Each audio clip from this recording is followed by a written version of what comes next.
Hello and welcome to Enchantment of Eternity's review of Star Trek The Next Generation Season 3. In this video I will cover every episode of Season 3 of Star Trek The Next Generation.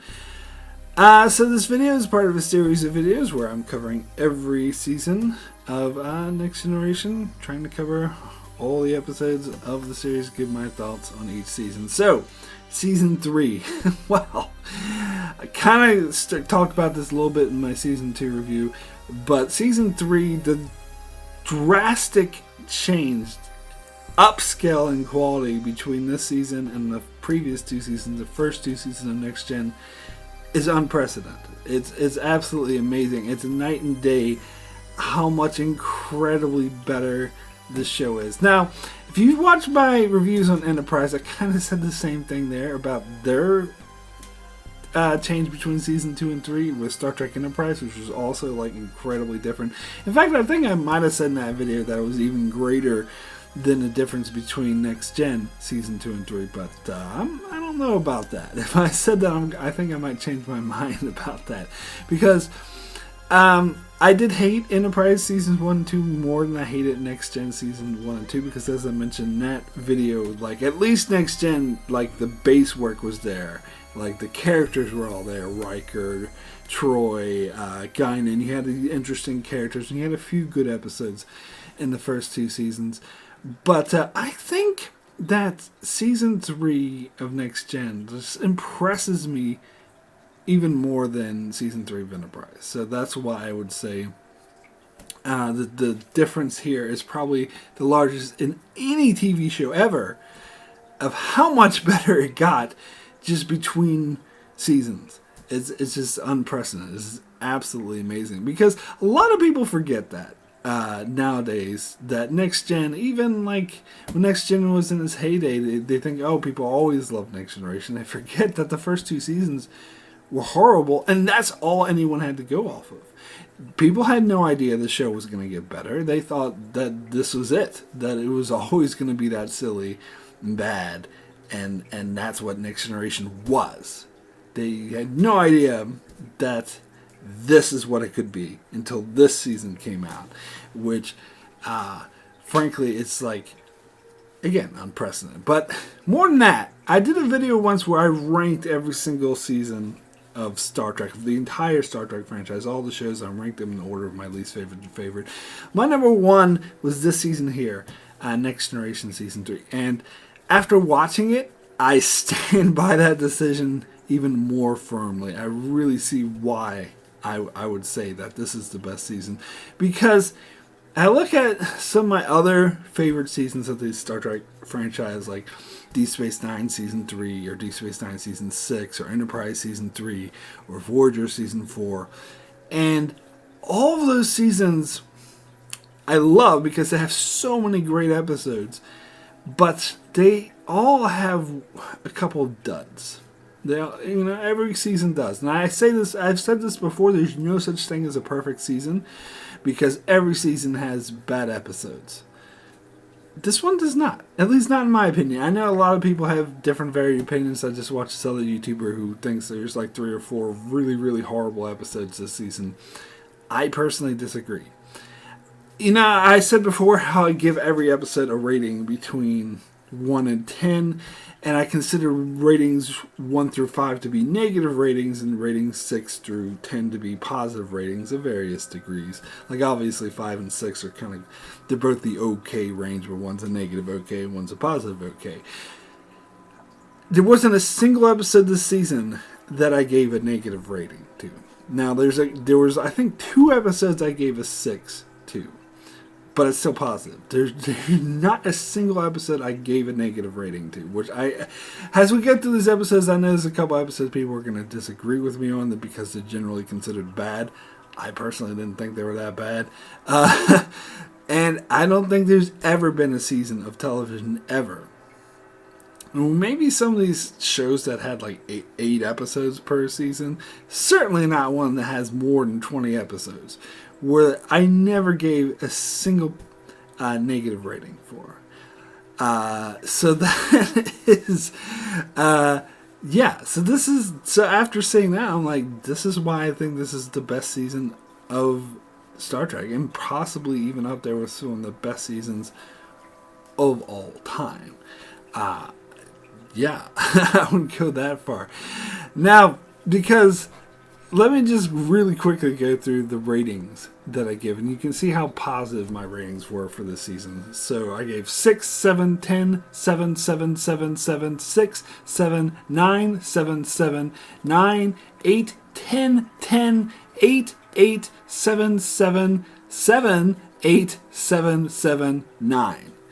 So, as you can see, there's a lot of 7s in there, where there's some seasons where I would give, there's a whole bunch of 10s. I think there were only 2 or 3, maybe 3 10s for me, and no, there's only 2 10s and like 3 9s, where there's some seasons like Deep Space Nine Season 6, or even probably Next Generation Season 6, which I haven't gotten to yet, where we'll have like a whole bunch of 10s and 9s, like maybe 10 or 12, or even maybe possibly 15 10s and 9s combined.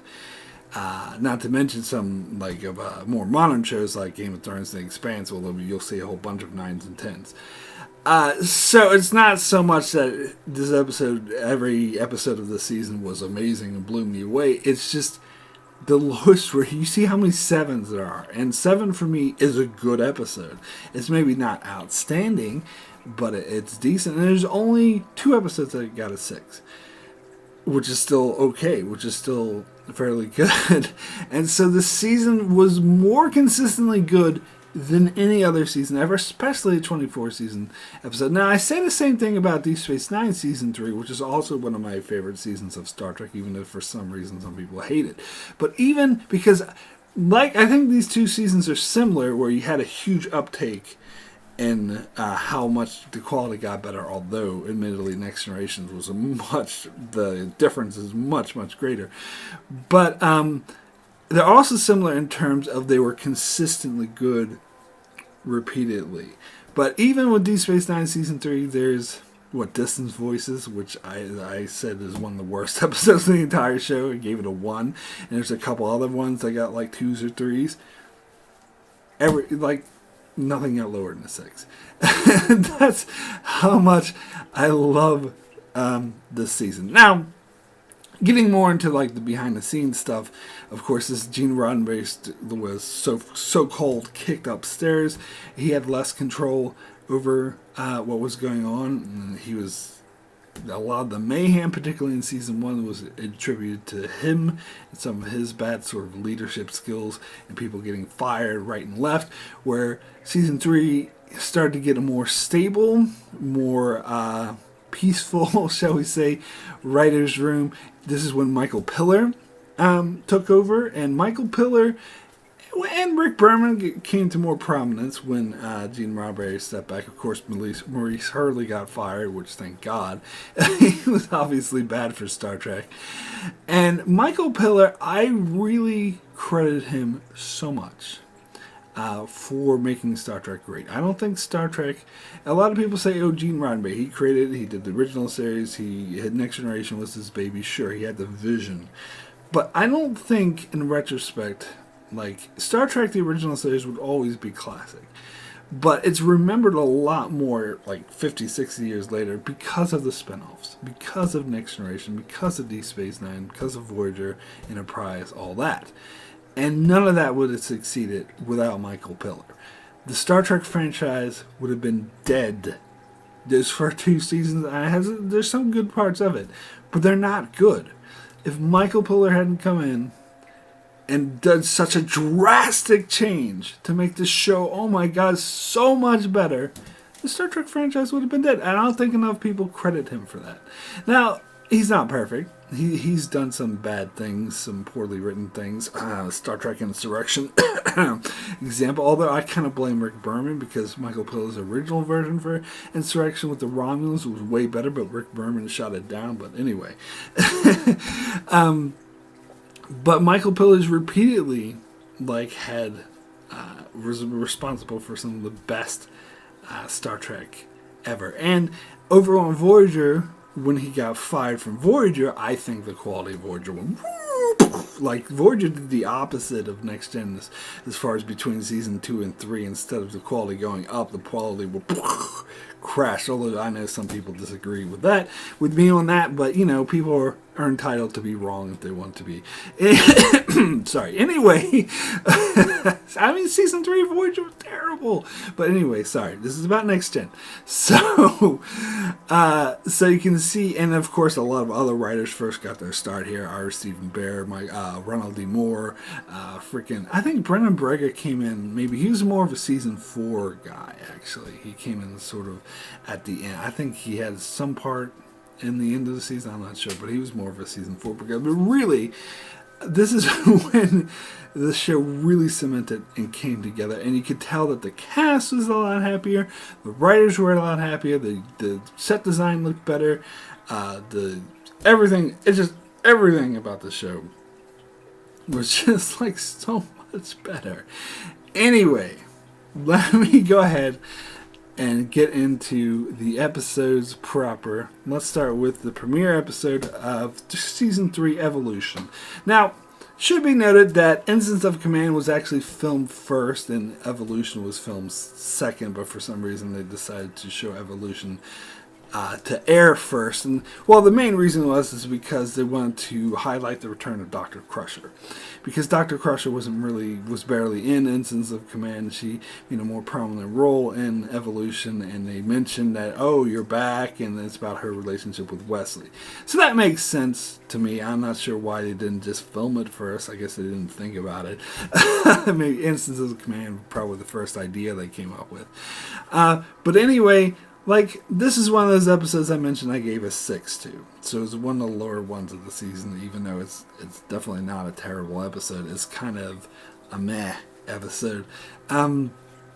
It's it's one of their first tries of the season, coming from those first 2 seasons, so I don't really blame them too much.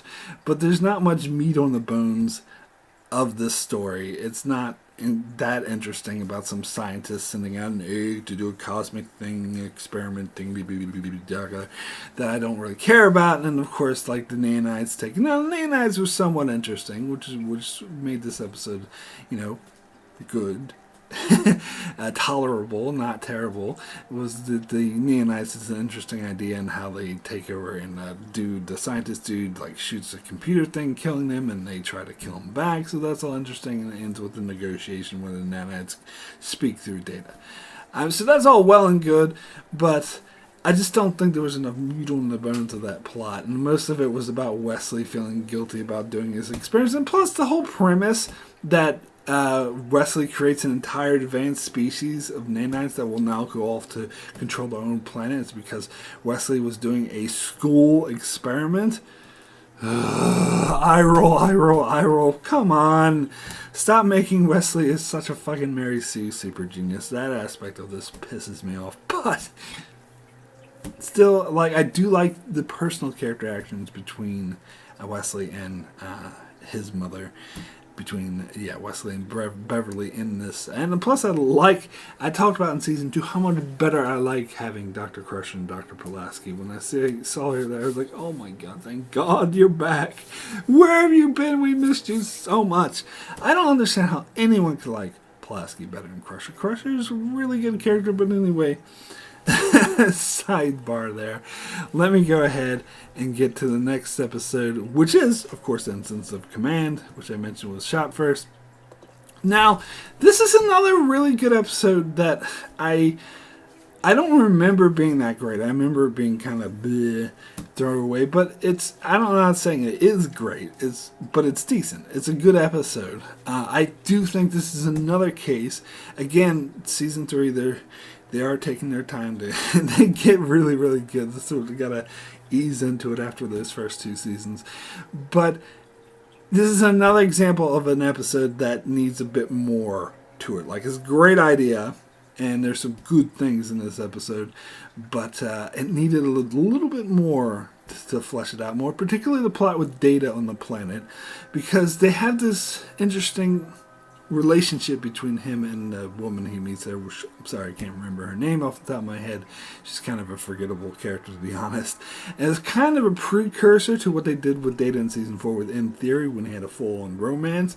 But I think they should have actually did it here, instead of making it a crew member of Starfleet. That they should have explored this romance between Data and this character, but they kind of just sort of hinted at it, like she kisses him at the end, but he's like, oh, I don't know, why'd you do that? And I think that he should have been seriously considering a romantic relationship like he did in Theory, and they should have sort of inputted that here. I think it would have been more interesting because these characters had more natural chemistry, but they just didn't do anything with it, which is a bit disappointing. And the main plot with him trying to, get this stubborn guy to live, my father created this mountain, blah, blah, blah. I mean, he's being so, I'm sure people like this exist in real life, but he's being so obtuse, like all the logic thrown at him. And they do say that some of the other people are convinced, but they're intimidated by this. But this guy has no real argument. Plus, here's the main flaw I have with this, is that at the very end, Data shoots a bunch of people to demonstrate how hopeless their fight is. Which, that's a good idea. I'm on board with that. That makes a lot of sense. But then he mentions that, the Shellyak won't even come down here. They'll just bombard you from orbit, and you'll never see your attackers. That's a very useful thing to say, Data, so why the hell did you not say that in the first place? That seems like the first thing you should have said to disillusion. You could say, well, maybe that wasn't good enough if he just said it outright, that it had to be combined with his actions of shooting people. But still, it might not have been as effective, but I'm sure it would have been effective enough to, even if it didn't convince Goshevin or whatever the hell that arrogant prick name was, even if it wasn't enough to convince him, it would be enough to convince everyone else to be like, well, fuck this guy. I don't care how much power he has. He's going to get us all killed. If that's all he needed to say. Hey, Shellyak are coming. They're going to blow you up from orbit. They have these advanced ships with advanced weapons. You will never see them. There will be no fight. It was just 1 second you'll be minding your own business, and the next second you're all dead because it's just going to bombard you from orbit. He should have fucking said that, but of course, if he didn't say that, then there would be no plot to this episode. So that's a bit contrived, and that bothers me. But I will say, what I do like, what does make me like this episode a lot, well, not a lot, but it's a good episode, is it's one of those 7s I mentioned, by the way. But anyway, is the Picard stuff with Picard dealing with the Shellyak. I love these scenes, mainly because it builds, I love the scene that it builds to at the end. It's mainly like the Shellaks are being pricks to Picard and hanging up on him, and Picard's trying to talk reason. Look, we need time to evacuate these people and whatnot, and the Shellak's like, oh, go away, and just fucking. And I think it is a shame that we never see or hear about the Shellyak ever again, because this is an interesting concept of this super advanced species that does have to have a treaty with the Federation dealing, even though they consider the Federation to be an inferior, made up of inferior species like ants, but they do at least acknowledge that there has to be a treaty, but they have to abide so strictly to that treaty. So when Picard, after being hanged up on and treated like shit this entire time, he finally figures out a loophole in the treaty to work in his favor, and he tells them oh, well, we select a third party and we're selecting this species that hibernates, so they'll be ready in about 6 or 7 months. And Shellak's like, no, wait a second, and he just hangs up on him. I love this scene so much. This scene's amazing. And Picard, the Shellak hail him back, and Picard walks over to the plaque and just dusts it. Wonder if it's dust, and just ignores it. While Worf is like, Captain, and he's like, and just how much Riker is smiling at this. And Picard finally answers, and the Shellak's like, fine, we'll give you your 2 weeks or whatever. And I love Riker's reaction too. He's like, you enjoyed that, and he's like, you're damn right I did. That. Ugh.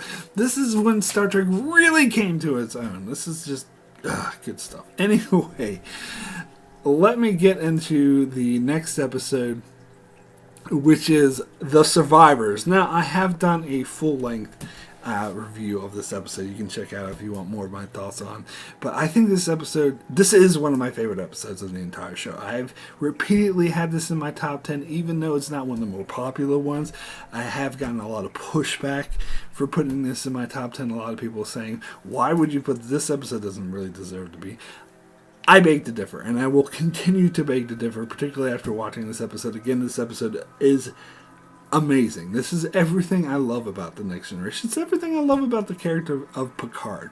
I said this before. This is the quintessential Picard is the man episode, where he is like, he doesn't have everything 100% completely figured out, but he is one step ahead of the game of everyone else, of knowing that something's not right, something's up, and the way he plays it, like the perfect, like, poker player type, even though I know it was ironic because Picard's the only one on the ship who doesn't play poker, but the way he does this fucking master play in this episode, and plus, like, the mystery itself is really intriguing, and I think the way the episode plays it really makes it that much more intriguing, because so many of these Mystery of the Week episodes kind of fall apart and aren't really done that well. But this is one of two really great examples, the other one being Clues, which I'll get to in Season 4. But this one, actually, I think is a better episode. Just because there's just more to it of, these two people, survivors, alone in this tiny little square of grass where the rest of the planet is eradicated, and the entire colony was eradicated. Everyone's killed, but for some reason these two old people are alive, and you're trying to figure out why.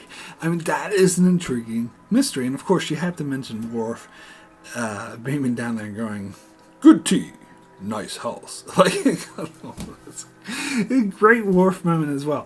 But also, like, some people put this episode down a bit because of the Council of Troy stuff, but I love the Council of Troy stuff. To me, this is kind of one of the most horrific scenarios you can come up with, where a piece of music is stuck in your head.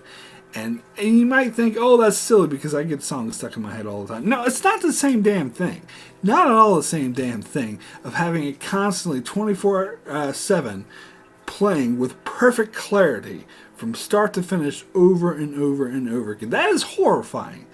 If you really think about it, if you're honestly and just don't, if you truly think about how that would feel, I totally get Troy's reaction, how she's screaming. She's like, "Make it stop!" That's exactly how you would be reacting. Admit it.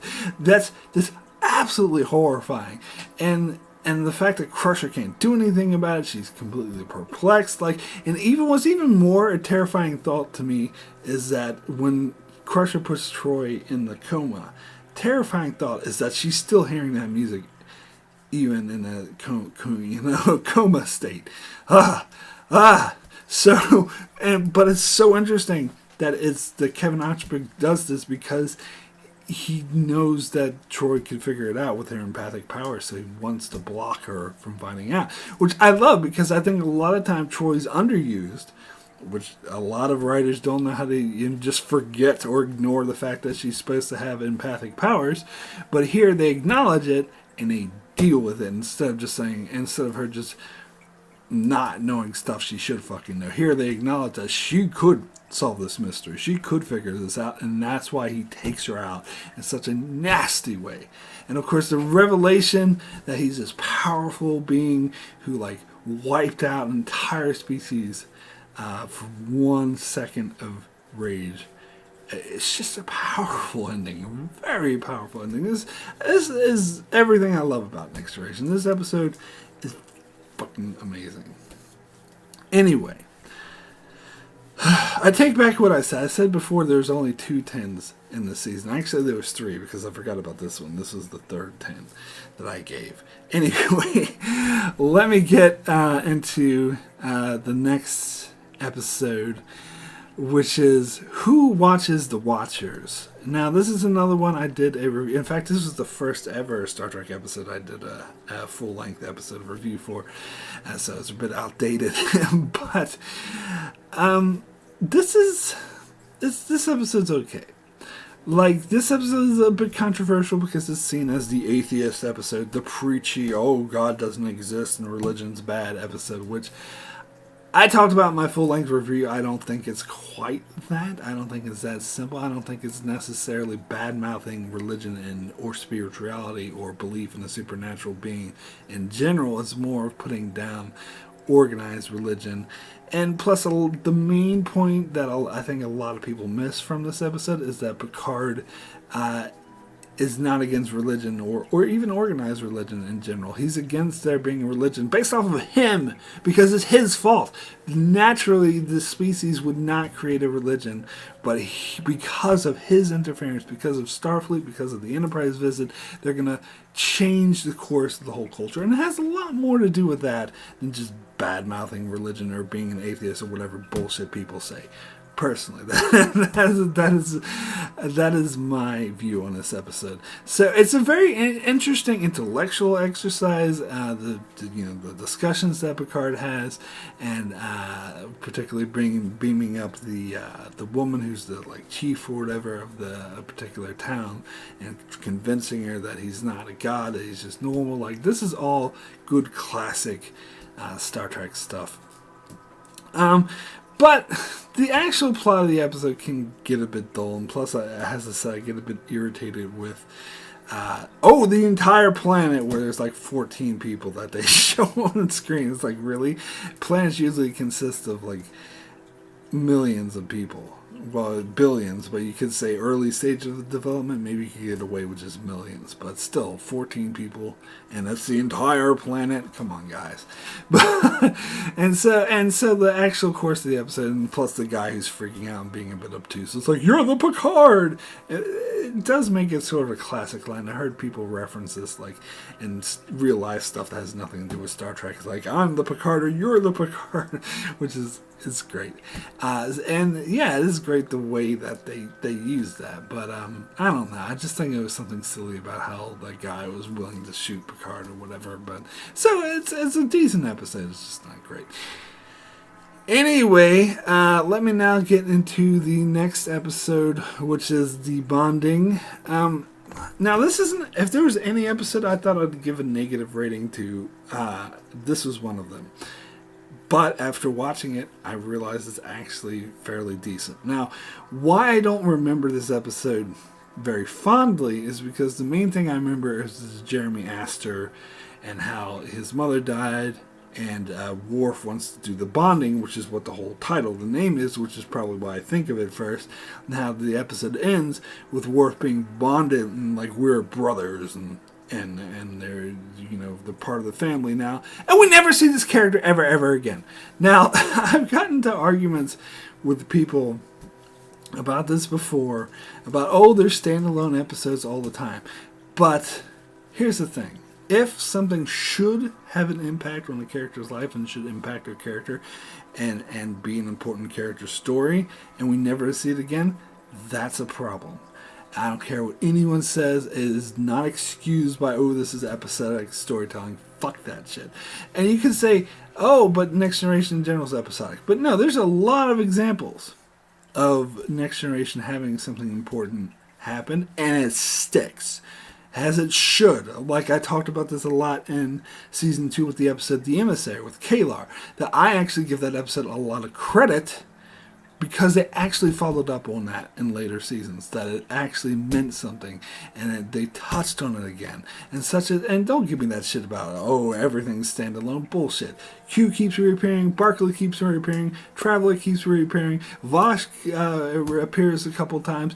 Things do have impact, they do spiral, and plus fucking Alexander, this started in the Emissary, and Alexander ends up becoming on board the Enterprise for a whole story arc in Season 5, so don't give me this shit about Next Generation being simply episodic. It's bullshit. So when they do something like this, that is episodic, that should have impact, Worf has bonded himself to this boy, so we should fucking see him again, and we never did, not even a mention of his name, and I call bullshit on that, and that makes me not like this episode. But going back and watching this episode again after, because that's the thing that sticks in my mind the most about this episode. But actually watching it start to finish as a self-contained episode, it is actually really decent. It does have some powerful character moments, and it does have a lot of powerful messages about loss. And a lot of times, particularly Star Trek, it has the whole red shirt cliche where minor characters get killed right and left and nobody gives a fuck.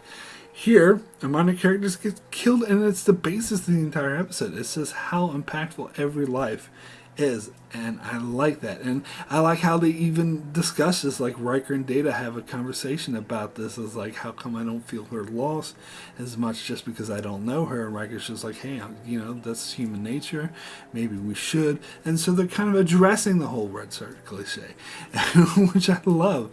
But of course, the personal character story of Jeremy and how confused he is because these aliens are but the whole plot with the aliens, we want to make him happy. I mean, I guess that makes a little bit of sense, that the aliens who are completely non-humanoid, they don't understand humanoid behavior, would think that, and Picard has to explain it to them, and they had this peaceful revolution. So I do kind of like that.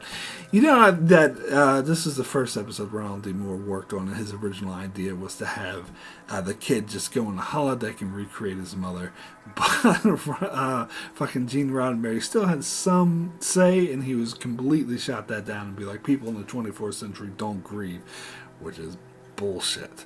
But he did agree to, if it was an alien. See, that's always Roddenberry's. He would if it's an alien interfering, then that's fine. So that's why there had to be an alien who interfered, who recreated the mother, rather than just be the child. But they do this episode is about how humans in the 24th century grieve, which of course they do. They're fucking human.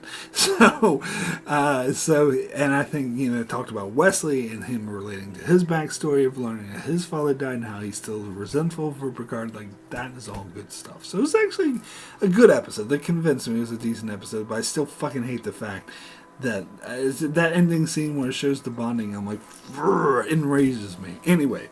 And I don't apologize for that. There should be follow-up continuity. Anyway, sorry.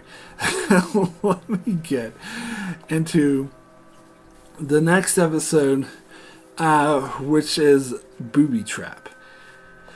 Now, I've heard recently some people say they love this episode, and I've heard some other people saying they didn't like this episode. I always thought this episode was another fine, okay, whatever, blah episode. But again, watching it again, it made me appreciate it a bit more. I think it does build the tension perfectly, where they're stuck in this situation. At first, they're just examining this ancient ship, and they're like, ooh, this is so great, archaeological find, love it. And Picard is like all happy, but then they get screwed by the same thing that screwed the same ship, and Geordi has to kind of figure this out, which is really interesting.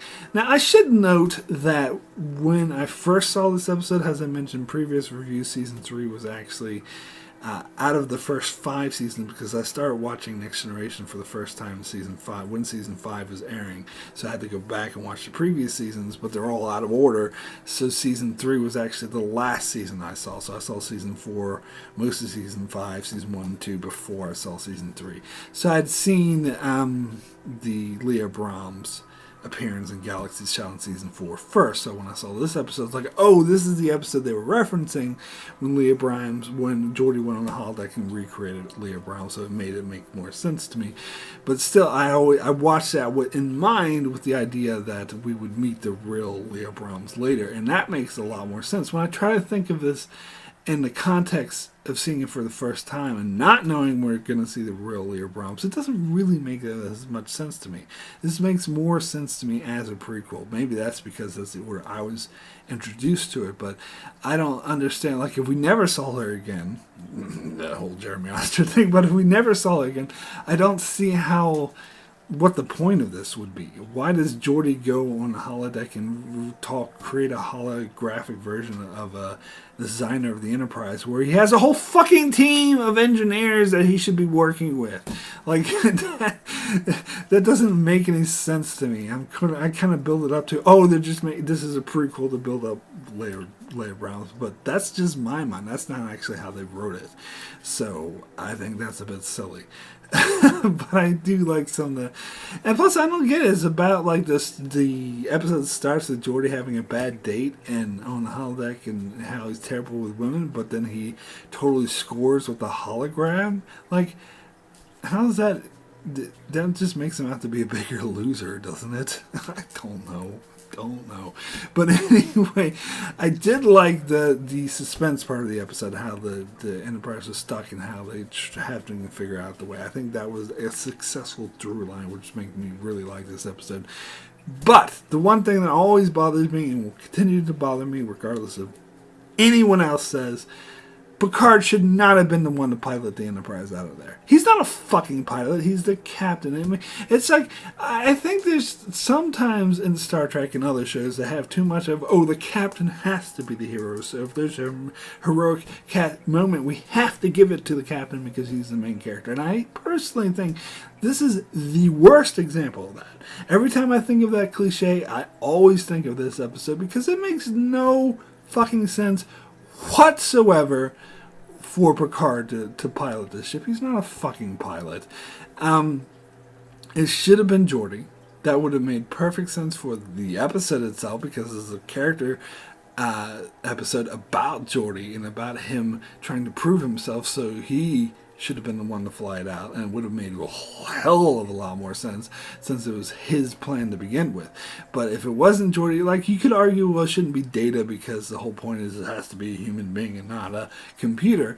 But then maybe Riker because he's established to be a really good pilot, and I don't know, anyone else, Worf. Anyone, fucking Troy, no, not Troy, that's ridiculous, but really, it shouldn't be Picard. It really shouldn't. That really bugs me every time he sits down and pilots it. But anyway, let me move over to the next episode, which is The Enemy. Now, okay, this is another episode I thought I was going to give a negative rating to.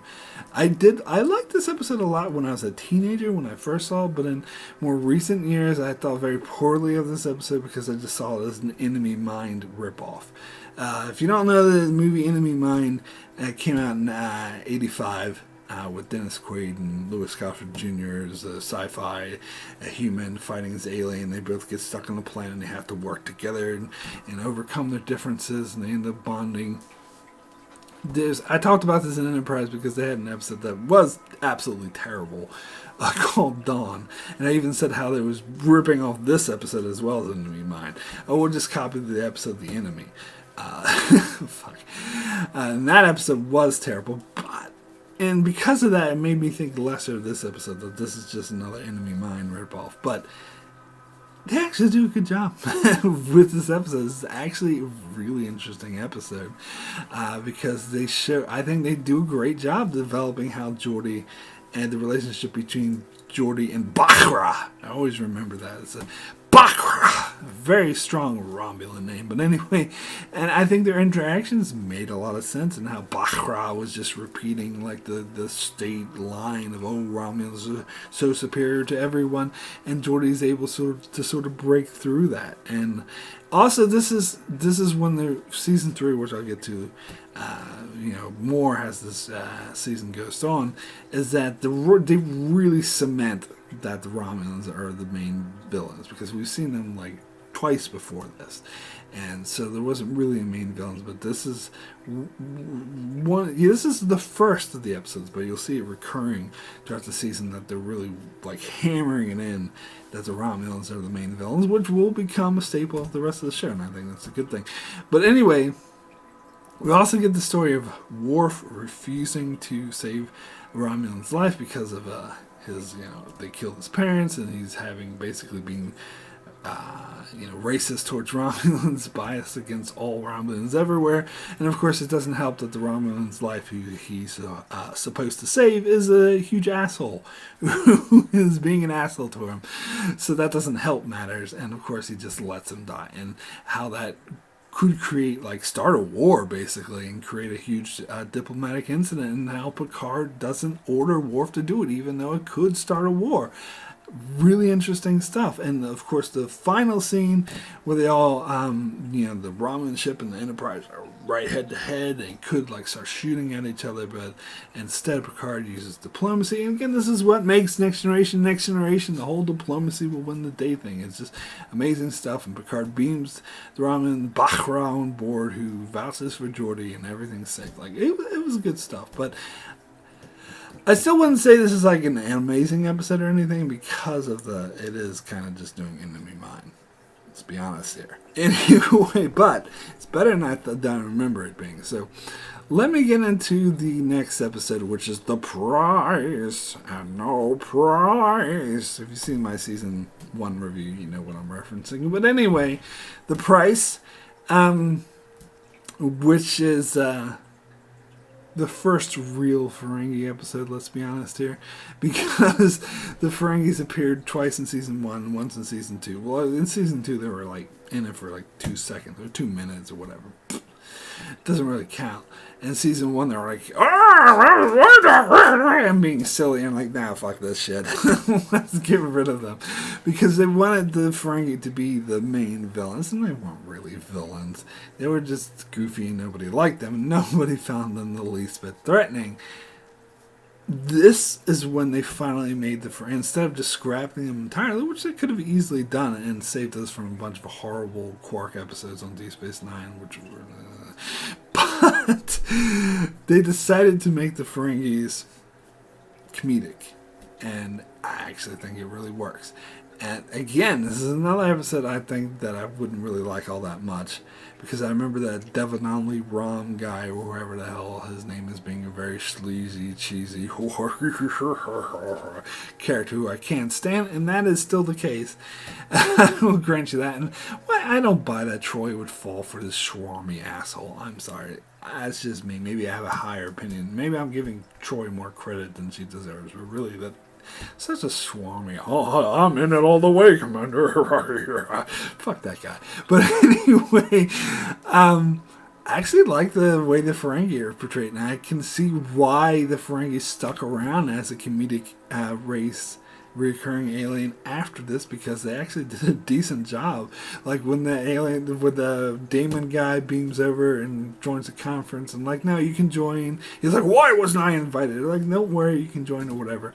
And he's just like, okay, can you get us some chairs? And Picard's trying to be like, oh, you trying to introduce everything. He's like, but who brings the chairs? Like, and he goes to war. Do you bring the chairs? He's like, no, I'm chief of security. Then who gets the chair?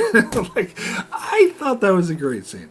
I thought that was a very funny scene. And they were somewhat decent. And of course, this is where we're introduced to a wormhole to the Gamma Quadrant. Ooh, sounds familiar to Deep Space Nine fans. But of course, they find that the wormhole is not stable and it's unstable, and they end up in the Delta Quadrant, so that will lead to a Voyager episode later on, which I was very glad they followed up on this, but that was a terrible episode. But I already talked about that when I covered Voyager. But the whole concept of them being stuck out there and the Ferengi being pig-headed, and Data and Geordi are trying to reason with them. They don't have any ulterior motives. That look, you're gonna get stranded here. This wormhole's unstable, and the Ferengi are all pick at it. Oh, whatever. I'm not interested in your conclusion. Blah, blah, blah, blah, blah. And they get stuck. It was kind of satisfying. I gotta say, and I agree with Picard how he was just jocular about when the Ferengis asked, where are my officers? He's like, oh, just tell them to keep going that direction. They'll reach them in about 80 years. That's what they fucking deserve. Stupid Ferengi. Anyway, so it was actually a decent episode, and I love another scene I gotta talk about that I loved, mainly because it put down that Devanali Ram guy, who, I don't know if I'm saying his name right, but I don't give a shit. That Schwarmy, character, is when he tried to go after Riker. It's like, Troy, you lost her, and now I have her, I beat you, haha. And Riker just sees this huge smile on his face, and he's just like, that is the first mistake I've seen you make yet. And he totally nails him. And by the time, this makes it even better that the fact that we know that this guy's partially empathic. His powers are even less than Troy's, so basically shit. But he does have somewhat powers that help him in negotiating anyway. And how even with his powers, that Riker still managed him the blind side. And plus, that shows that Riker's not bluffing here. That when he says that nothing would make me happier if you could bring happiness into Troy's life, but I don't think you're worth it. From the look on Ram's face, I don't know, I keep calling him Ram, but he's something else. It's Schwarmy guy, I'll just call him that. But the look on Schwarmy guy's face, where it says that Riker is being honest, that he's not lying, he's not bluffing, he's totally true, that he just fucked up. You fucked up. So I love that, man. It says it again. It's a decent episode. So let me get to the next episode, which is The Vengeance Factor. Now, this is an episode a lot of people may be expecting, well, why didn't you give this one a negative rating? Because apparently, like, I've seen a couple of countdowns that had this as one of the worst episodes of Next Generation. And I know a lot of people don't like this episode. And I gotta be honest, when I was a teenager and I first saw this episode in the 90s, I loved it. This was one of my favorite episodes. I would have put it in my top 10s. I would say this episode's amazing. Now, in retrospect, when I got older and wiser, I can see more flaws in this episode and why this episode may be not that great. In fact, after my recent rewatch, I can see that the dialogue was not the best written dialogue out there. But what always attracted me to this episode is the tragic love story, which I thought was quite powerful. There's a huge flaw in it, which I'll touch on shortly, but I still, even after rewatching this episode, I still think it's powerful that Riker falls for this woman who feels like she's trapped. He doesn't know why, but then we know that it's because she's on this vengeance quest to kill all these people from her clan, and she just can't let it go, and so so Riker has to kill her, and so that's to stop her from killing the other people. So that's very tragic, and I thought it was very emotionally powerful, very emotionally impactful. But as I said, the huge flaw in this episode is Riker didn't actually need to kill her. And that makes no sense why he did. Because she keeps going towards Korrigan, trying to, I'm going to touch you and kill you with the virus. And Riker stuns her, and she falls back. He stuns her again, and it looks like she's getting weak. Why the fuck didn't he just stun her a couple more times instead of vaporizing her? There was really no reason for him to vaporize her. He could have kept stunning her, and because you saw her, she was getting weak, she was losing consciousness. All you need to do, boom, boom, boom, shoot a couple more times where she falls down and gets stunned. But of course, plot required him to kill her. So the fact that aspect, which is a major aspect of the story, let's be fair, was really contrived, does bring the episode down a bit. And as I said, the dialogue wasn't the best, but I still think I like the world building, even though we never see or touch on the Gatherers again. I'm willing to go with it, but has this as a good standalone episode, because I don't think we really need to. It would have been nice, but we don't need to. And I thought it was great world building. I like the scenario, how complex the situation is with the Akamarians and the Gatherers, and how it is because of these clan wars centuries ago. There's a splinter group that have become like pirates, but they really aren't happy with their lives and they want to return home. It's about Picard. We see the Picard negotiating. Like, I love those negotiation scenes. Maybe, I don't know, some people find them boring. I like them. so I like this episode. I still think it's a good episode, even though I don't like it quite as much as I used to. I definitely wouldn't say it's one of the best of the show, but definitely not one of the worst. I still totally disagree with people who say that.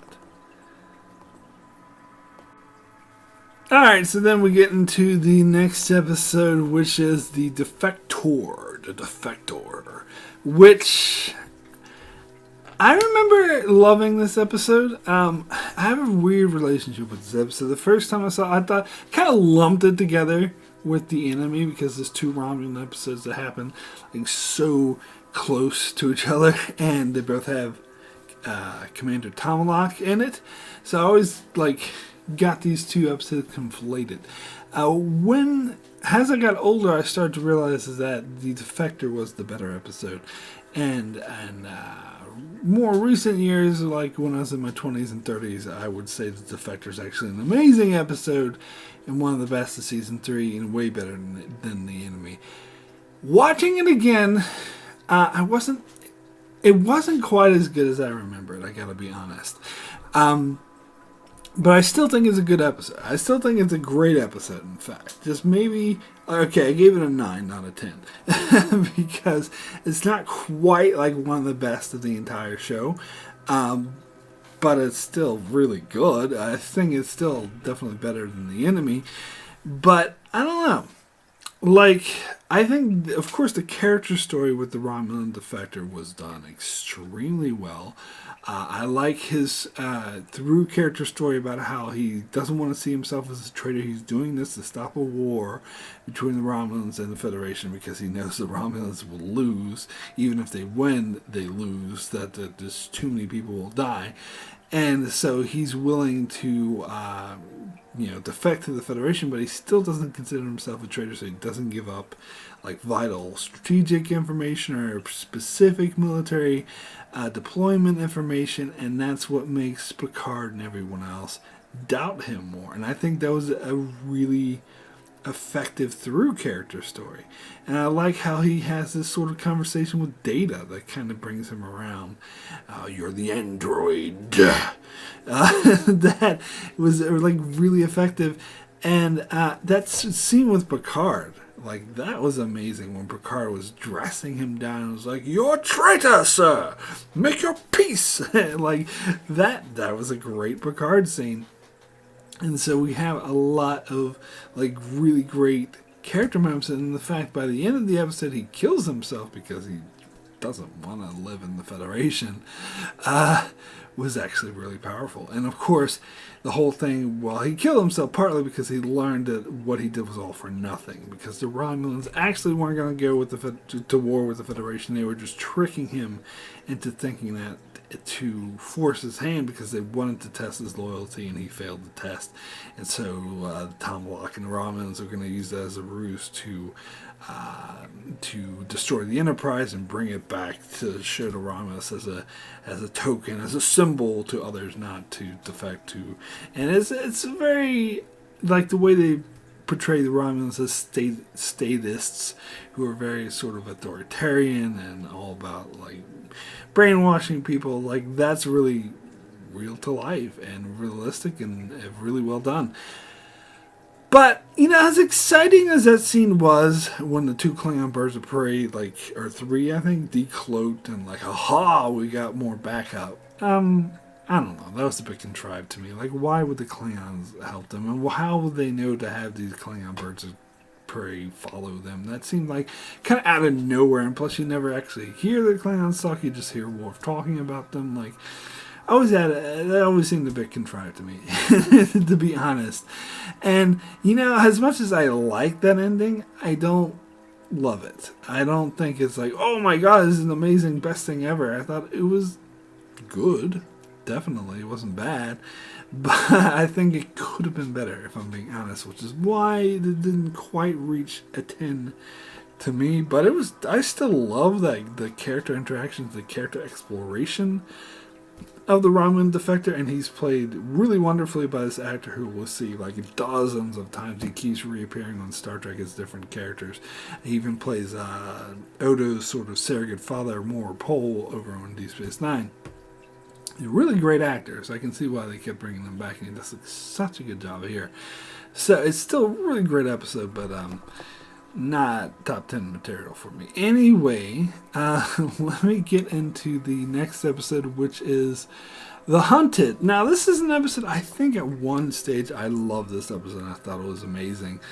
Watching it again now, I'm not as enthralled with it. Like, I do appreciate the commentary this episode makes about how military is people who serve in the military disregarded and not treated well by the government, which is, I'm sorry, very relevant. It's funny that Republicans, often conservatives, say they're the ones who appreciate the troops more, but the Republicans are the ones who shit on veterans more and refuse to actually give them benefits that they deserve. But anyway, political rant, sorry. Sidebar. But I think that was very relevant to the message that they're giving here about how societies can disregard and how they literally genetically enhanced these people to be perfect killers and then didn't know what to do with them. So just threw them into prison where they really didn't want to be. That seems, honestly, something that could happen in real life society. It seems like a really realistic and a good story. But come on.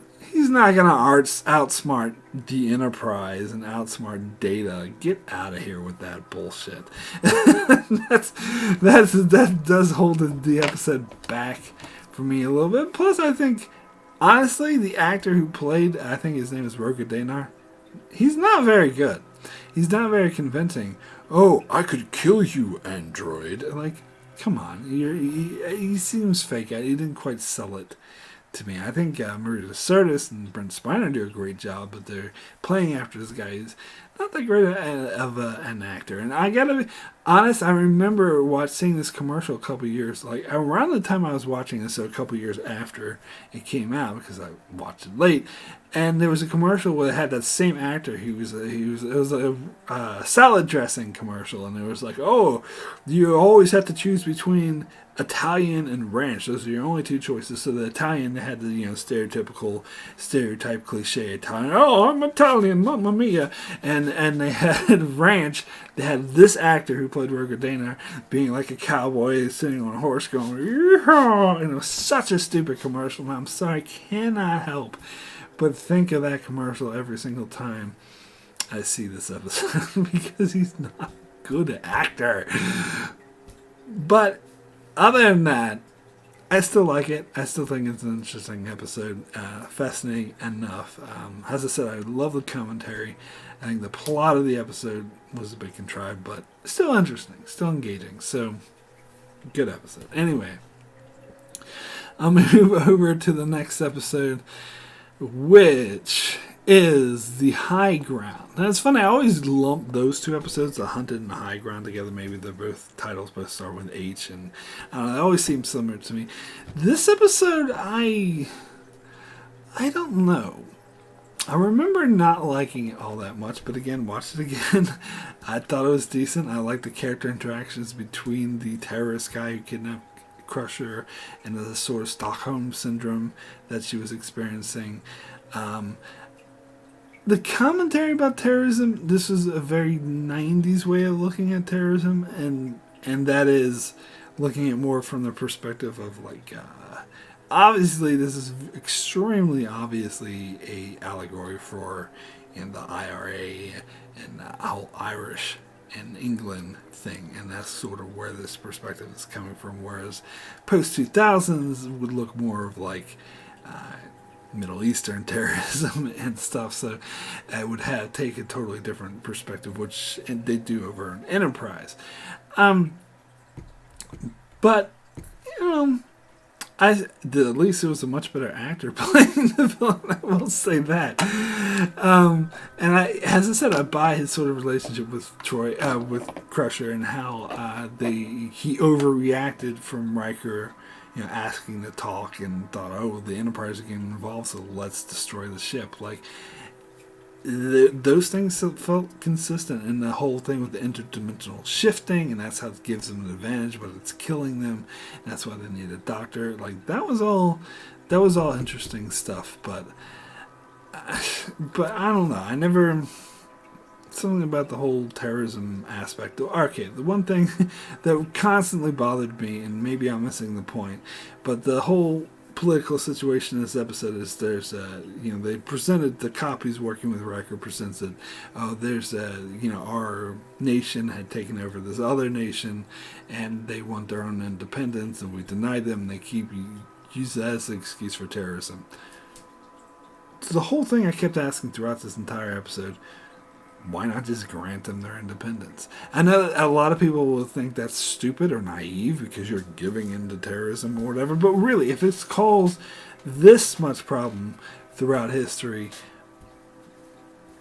because why should one nation take over another nation in the first place? I'm personally against conquering. Like, I think maybe they have every right, and maybe he does have a point with comparing himself to George Washington, although obviously he's a killer, and they make that very clear, but that part of it seems a bit cliche to me, and I still can't help, regardless of how immoral this guy is and how much of a cold-blooded killer he is, why not just grant them their independence? If that's going to solve the killing, why not just do that? And some people might equate that to the England and Ireland thing and be like, whoa, you can't, but honestly, that's how I feel about that situation too.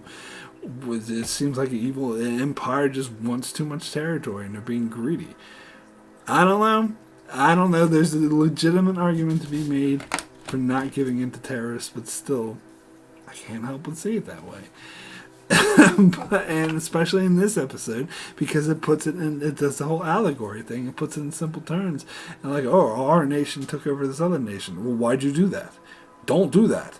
Give them their independence back, and therefore there will be no more killing. Seems like a simple solution to me, but I don't know.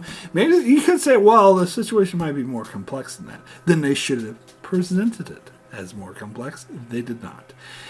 And it's interesting to note that for the longest time they refused to show this episode in England or in the UK because of that. Because Data has a line where he says, "Oh, the Irish, gained their Northern Ireland gained their independence in the year 2025 or some bullshit like that," and so they refused to show it just for that one line. Yeah, no, I don't know. I'm not gonna say anything more, but I just kind of, whatever. Anyway, before I get in trouble, let me move on to the next episode, which is Deja Q. Now, I think I've watched a couple reviews or heard a couple opinions on this episode as it being not very good. And I personally think those people are wrong. I don't see their perspective. This episode may be one of my favorite Q episodes, that's for damn sure. It is, to me, it's a quintessential Q episode. Now, I already talked about Q Who and how that episode is ridiculously, outrageously overrated when I did my Season 2 review. But Season 3, this is really, technically Season 1's the first season of Next Generation, obviously, and is when they introduce us to the characters. They introduce us to some, side characters recurring like Q and some alien species like Klingons, Romulans. Well, not introduced, but in this new modern context. And of course, Ferengi, Borg Season 2, but you get my point. But Season 3 really is the first season of Next Generation. It's really what establishes these characters as how they will become known and loved through the rest of Star Trek lore and history. Klingons included, which I'll get to later. But they weren't really as fully established, the Klingons, until Season 3. They didn't fully establish the Ferengi until Season 3. I already talked about that, how they're more comedic. I think the same thing's true with Q. That how Q is portrayed here also has a more comedic character, is how he will be from here on out. And it's how he should have been the whole time. And this is when they truly find his character, because he did not work as a villain, as a very menacing, straight out, I'm gonna kill you all, or I'm gonna prevent you from space travel because you're barbarous or whatever. Like, that's why it really didn't work in Encounter at Farpoint. And so they weren't really doing Q right until this episode, and I think this is the first real Q episode. Now, Q Who lovers are gonna hate me or disagree with me, but fine, whatever. So be it. I shall take your scorn, because I think that episode is ridiculously overrated. The main thing I didn't like about that episode was the Q aspect of it. I didn't like how he was portrayed. I didn't like his involvement, and particularly like in this episode, if they were staying consistent with his behavior in Q Who, the Starfleet Worf would have killed him, or Starfleet would have arrested him, threw him in a dark cell forever for the rest of his life for atrocities for introducing them to the Borg, especially, which we'll lead to later. They just completely ignore it and don't give a fuck. Which I see that more as a problem with Q Who, just to be clear, not this episode. That Q Who, but I already talked about that. This episode is a really good episode. I'm sorry. I think it's funny. I think it's one of the funniest episodes, and plus it's a great character story. It's not just because a lot of times you have funny episodes, characters act out of character, and there's no real plot to it, and the only thing is, ooh, isn't this funny? But that's not what this episode is. It's a great character story of Q learning humility, learning how he deals with the fact he no longer has his powers, and they do a great job. They do a great job with his interactions with Picard. They do a great job with his interactions with Data, especially. Like, the scenes with him and Data are perfect. And that ending scene, the ending scene where he gets his powers back and he has the the Mexican band playing, was amazing. It was hilarious. Even though I've seen this episode so many times before, I can't help but laugh my ass off every time he has it. Oh, Contramo Capitan is back! And has the Mexican band start playing, and the hot chicks start hitting on Riker. And Riker's like, I don't need your fantasy women. So he's like, oh, fine. He changes in the Worf, and Worf is kind of like, this is great comedy. And plus, like, the Data's laugh, like, that is such a perfect conclusion to this character journey. That, Q's like, I want to give you a gift for saving my life. He's like, well, if your intent is to make me human. He's like, no, don't worry about that. Because I already addressed that in Hyde and Q. He's like, I'm not going to make you human. It's just something as simple and beautiful and simplistic as just knowing what it feels like to laugh. I mean, that was great. It was, not only was it touching, but it was funny. Like when Data just starts bursting out laughing. Like, I think Brent Spiner did a great job at that. And throughout the episode of Q coming to terms with like the Calamarain hating him and all this shit, this is all great stuff. Now, the one thing I will hold against this episode, which I think a lot of people focus on, and I will agree, it is kind of annoying, is how throughout the start of the episode nobody believes Q. And I think I guess I could understand this happening for a little bit, but they carry it on far too long. In fact, I don't think it's not really until right towards the end that they fully believe him, which is annoying, because if you look at Q's 3 appearances before this episode, he didn't outright lie and trick them. Like, he annoyed them. He did a lot of shitty things, but he was never deceptive about it. He was always honest. I'm going to play these games on this planet, and these animal thing is going to try to kill you, or I'm going to show you to and introduce you to an evil alien species that could kill you. Like, he doesn't deceive. So the reaction here, I find it really frustrating. Oh, you're lying. I don't believe you. Even after a point where it's fucking obvious. Like, even Q says, like, well, if I had my powers, why would I let you throw me in the cell? And they're just like, oh, you do anything for a laugh.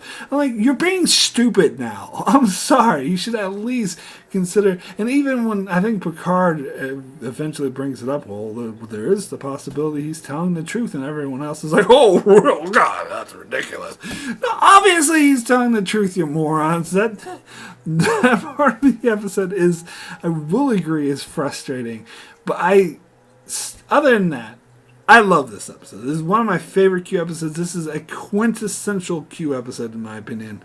Especially meeting Q2 like that, saying, oh, you got your powers. I have to go around and make excuses for you for every nebula. And, of course, this is a well-known actor back in the 80s who was in L.A. Law. Appeared in a couple of movies, but people who weren't alive in the 80s or 90s might not realize that. But it was seen as a huge guest appearance at the time. But that was a great thing, too. So, I'm sorry. Great episode. Don't care what anyone says. Anyway, let me move on to the next episode, which is A Matter of Perspective.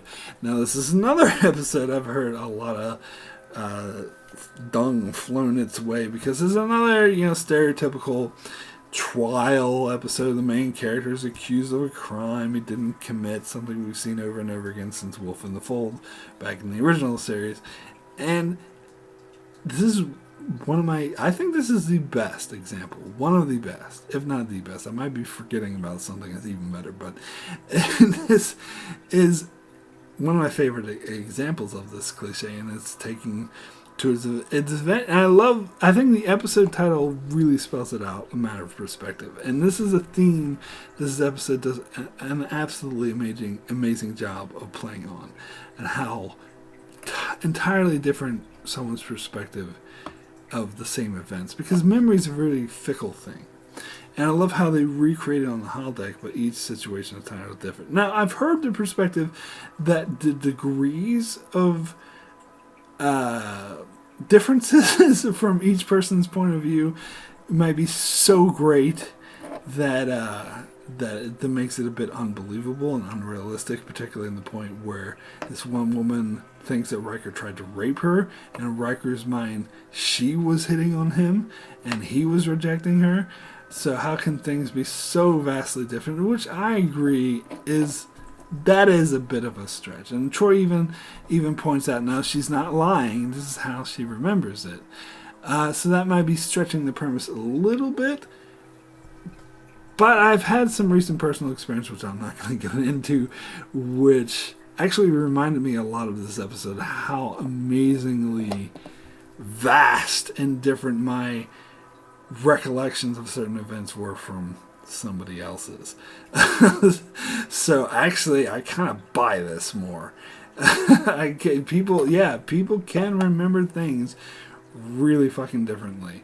And I think this episode does a great job. And I like the way that Picard, puts it all together. He investigates it, how he's the champion, and he figures it all out, and he spells it out. He creates his own holographic thing where he takes snippets of everyone's different versions, and you find out that the truth was actually totally different than anyone else thought. That it was actually Hector Salamanca who was hitting his bell. Ding, ding. No, sorry. It's the actor who plays Hector Salamanca who plays this dude in this episode. But anyway, that he was the one who tried to kill Riker, and doing so killed himself. I think that was amazing. That was an amazing revelation, because they were so focused on the whole romance aspect with Riker and his wife that they didn't realize that actually had nothing to do with that. It had to do with the fact that he was trying to make weapons, and he didn't want Riker to find out about it. So the whole other thing was this subterfuge, which I think is also a bit realistic. I think this is a very effective, very well put together sort of mystery, crime, murder mystery type thing, and it's done well. So I actually really like this episode. Sorry. Anyway, so next episode is yesterday's Enterprise, which of course is seen, rightfully so, as one of the best episodes of the show, if not the best episode of the show. In fact, a lot of people kind of argue between this and Best of Both Worlds. These are the two that are constantly fighting for best episode, or some people say The Inner Light. I personally say All Good Things, but whatever. And I also present this as one of the favorites. I often presented this as my second favorite episode of the entire show, although I wonder if that might not change this time around. Ooh, we'll see. But I still, of course, think this is an amazing episode. Rightfully so. I think that this is very well deserved of all the popularity it gets. It is something unique, a trendsetter. I mean, it wouldn't be so unique if it came out later. Late 90s, 2000s, you've kind of seen stuff like this before, but it was a trailblazer. Kind of similar to the way Mirror Mirror was in the original series. Now, parallel universe, you get the evil versions, you see it everywhere. But then it was something original. And I think it's the same thing here with the alternate timeline thing. I mean, that's become a lot more commonplace now. But especially to do it in Next Generation, which was kind of staying away from stuff like that. But not just that it does it, is that it does it really well. I mean, just the effect of Picard being on the bridge, and that instantly, as soon as the ship comes through the, anomaly thingy, wormhole rift, I think they call it a rift in this episode. But as soon as the Enterprise C comes through that rift, boom, timeline change. And they don't stop to hold your hand. They don't stop to be like, oh, this is what happened. There's a timeline change. And that's because a lot of people, especially when this first came out, I'm sure, were kind of thinking about, what the fuck just happened? Now, I gotta be honest with my personal relationship with this episode. As I said, Season 3 was one of the last seasons I saw. In fact, this episode, later Season 3, was probably one of the last set of episodes I've ever seen. So I remember hearing about this episode, and of course it was referenced in Redemption, which was one of the first episodes I saw. And I remember hearing about this episode so much, so I wanted to see it. It's I want to see this episode with the alternate Enterprise. Why won't that fucking TV station ever show me this episode? And I finally got, it was really hyped for me. So my experience might have been a bit different than someone watching it on TV for the first time. And so, oh, this is another episode of the week where we got holy fuck!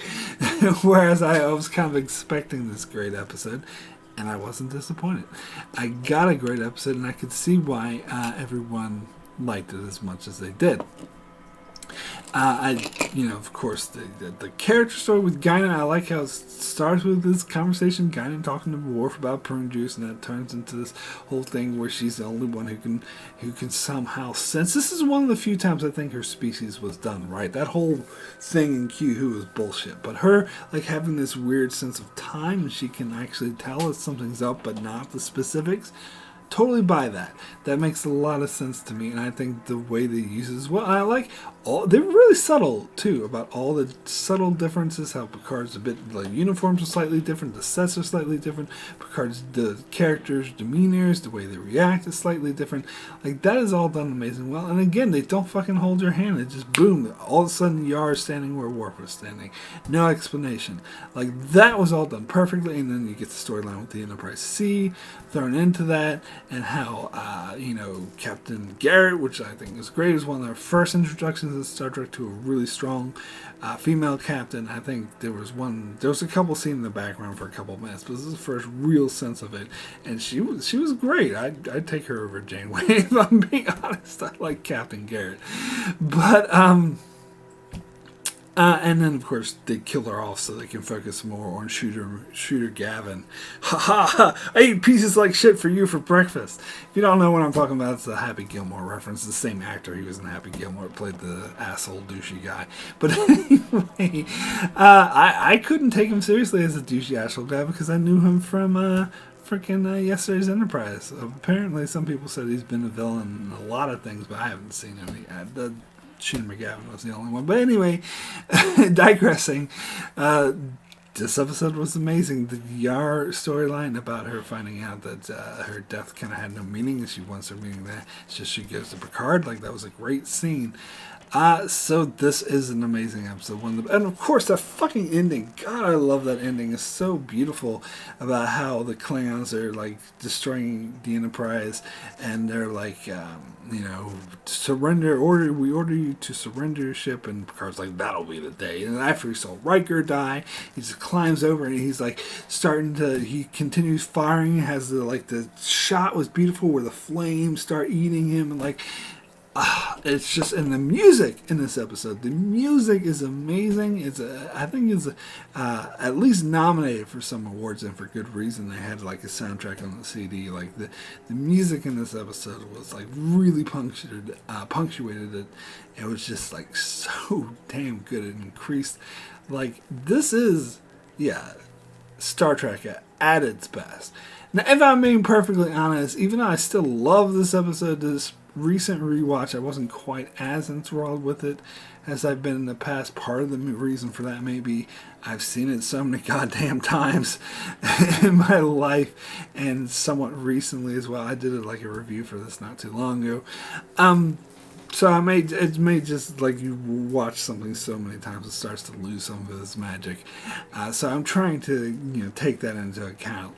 But there's also like, as much as I like the Yar stuff, I wasn't quite as sold on it, like, as I remember being. Like, I do think it is slightly contrived, just a little teeny bit. I know I'm going to get a lot of shit for this, but just a little teeny bit. I was a bit disinterested on NDR being like, oh, I'm going to have this beautiful death. Again, because I knew the outcome, that her Romulan stepdaughter, but that whole storyline sucked, but I'll get to that more later on. But this, I do like it. I do think it's great. I think maybe not like the best episode of TNG. Maybe not. I don't know. Sorry, don't hate me. But it's definitely one of the best. That's for damn sure. It was Trailblazer. It was done extremely well. Not much more I can say about this that you don't already know. Episode's amazing. Anyway, let me get into the next episode, which is The Offspring. Now, I do love this episode a lot. I think this, unlike the previous one, which gets all of the love it deserves, and it deserves that love, this episode doesn't get all the love it deserves. I don't think it's seen as strongly. In fact, I said this before, I think this is a better episode than Measure of a Man. I think the Measure of a Man gets a lot more attention, where this one should have gotten more of attention for being the episode about android rights or whatever. Because I already talked about Measure of Man in Season 2. As much as I do love that episode and Picard's speeches, it's got a lot of fundamental flaws with it. Where this episode doesn't. Like, the fundamental flaws I'm talking about is that all of this should have been decided already about Data. When he first went through Starfleet, they should have had this trial back then. The matter of his sentience should be settled by this time, so I don't really buy that Starfleet would be treating him like property when they already gave him a uniform to wear. But this matter of Data having an android and Starfleet wanting to take proper care of the android, that I do buy. That makes total sense. Like, this Admiral's behavior makes a lot more sense to me than, like, Commander Max or even the fucking JAG officer, what's her face, Philippa, back in Measure of a Man do. Like, this makes a hell of a lot more sense to me, and I think it's more powerful. I think Picard gives a lot of powerful speeches. I think this episode doesn't get, and I think this is beautifully crafted. Like, every time I watch this episode, no matter how many times I see it, I cry at the end.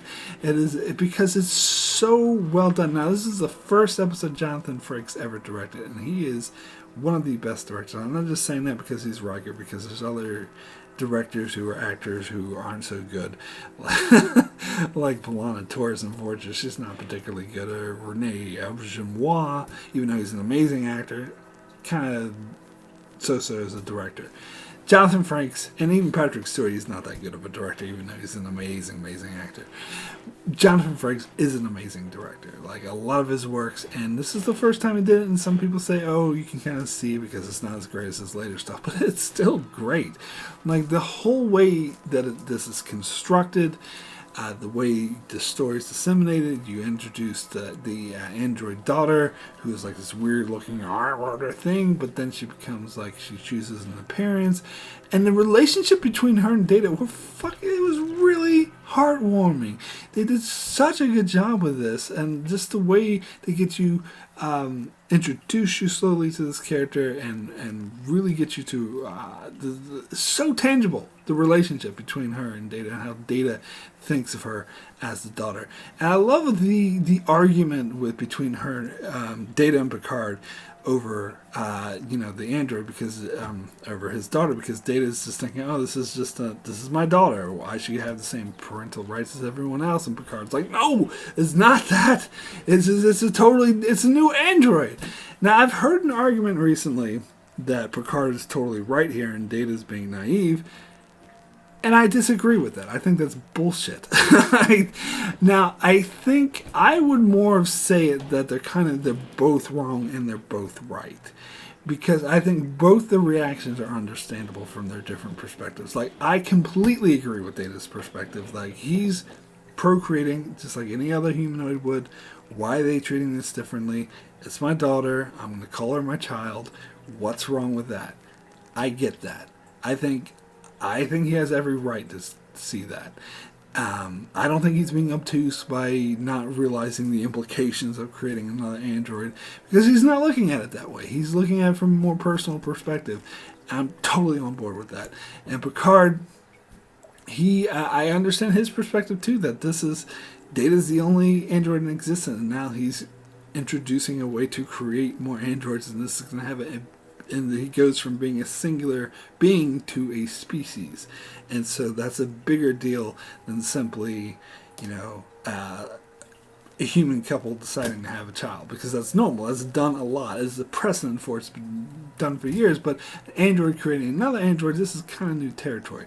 So I understand both their perspectives, and I like the interactions between Data and Picard, where Picard keeps trying to say, and Data keeps trying to bring it back to, but I'm a parent, and Picard's like, oh, he does the whole double face palm, which is a popular meme. A lot of popular Picard memes in Season 3.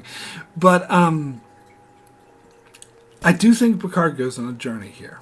And of course, I heard this opinion. They don't think so. They think he was right the whole time, but I think that's bullshit.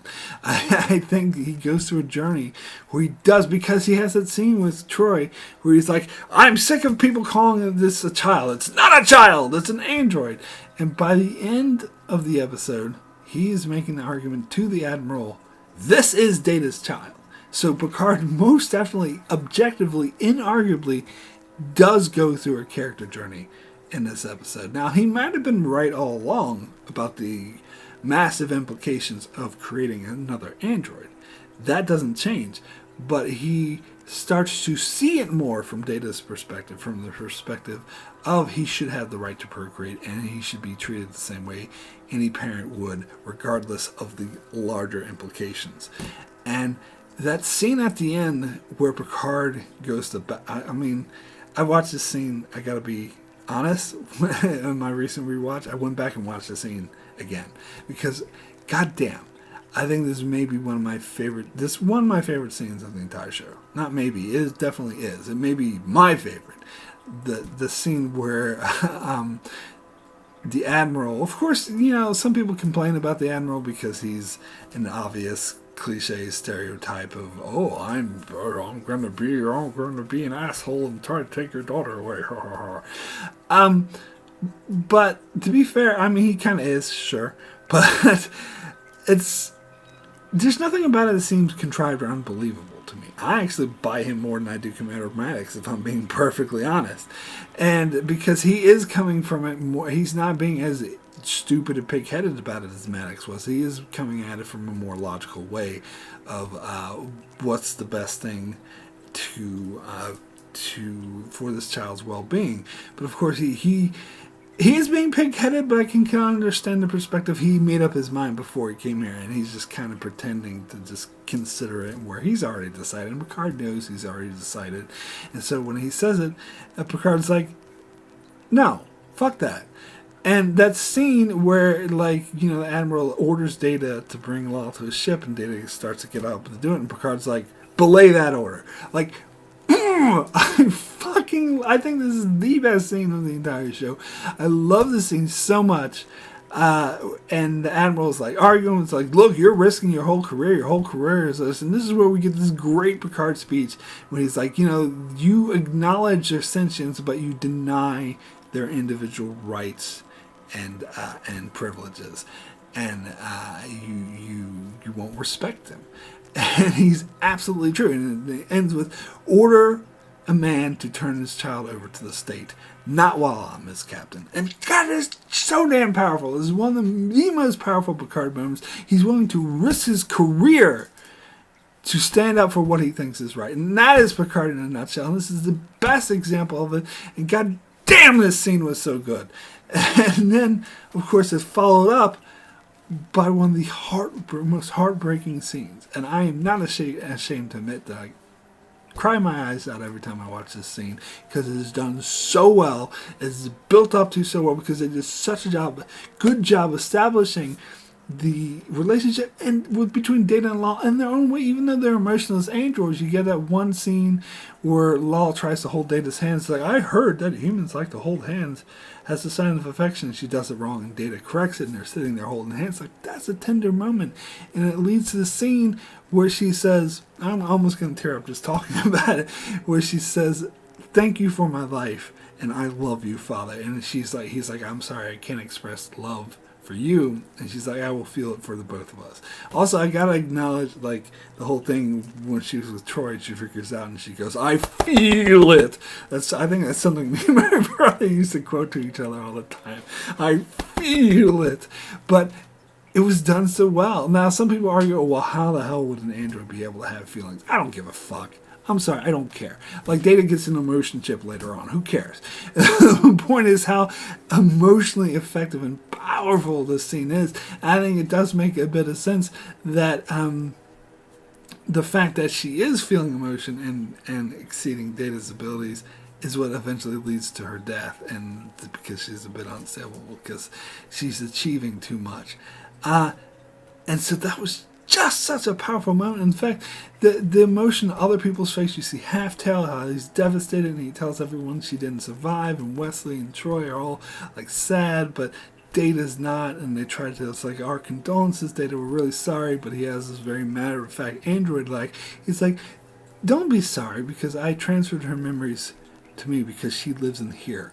And that is, oh my god, it's just such a powerful analogy, of course, to real life, how when someone dies in real life, that human beings, they live on through the memories, but he makes that a bit more, like, tangible in his android fashion. And just the way this humanizes Data, but making him still an android, and realistically an android, but it makes you relate to them a lot more. God, this episode is amazing. It is criminally underrated. It does not get as much love as it deserves.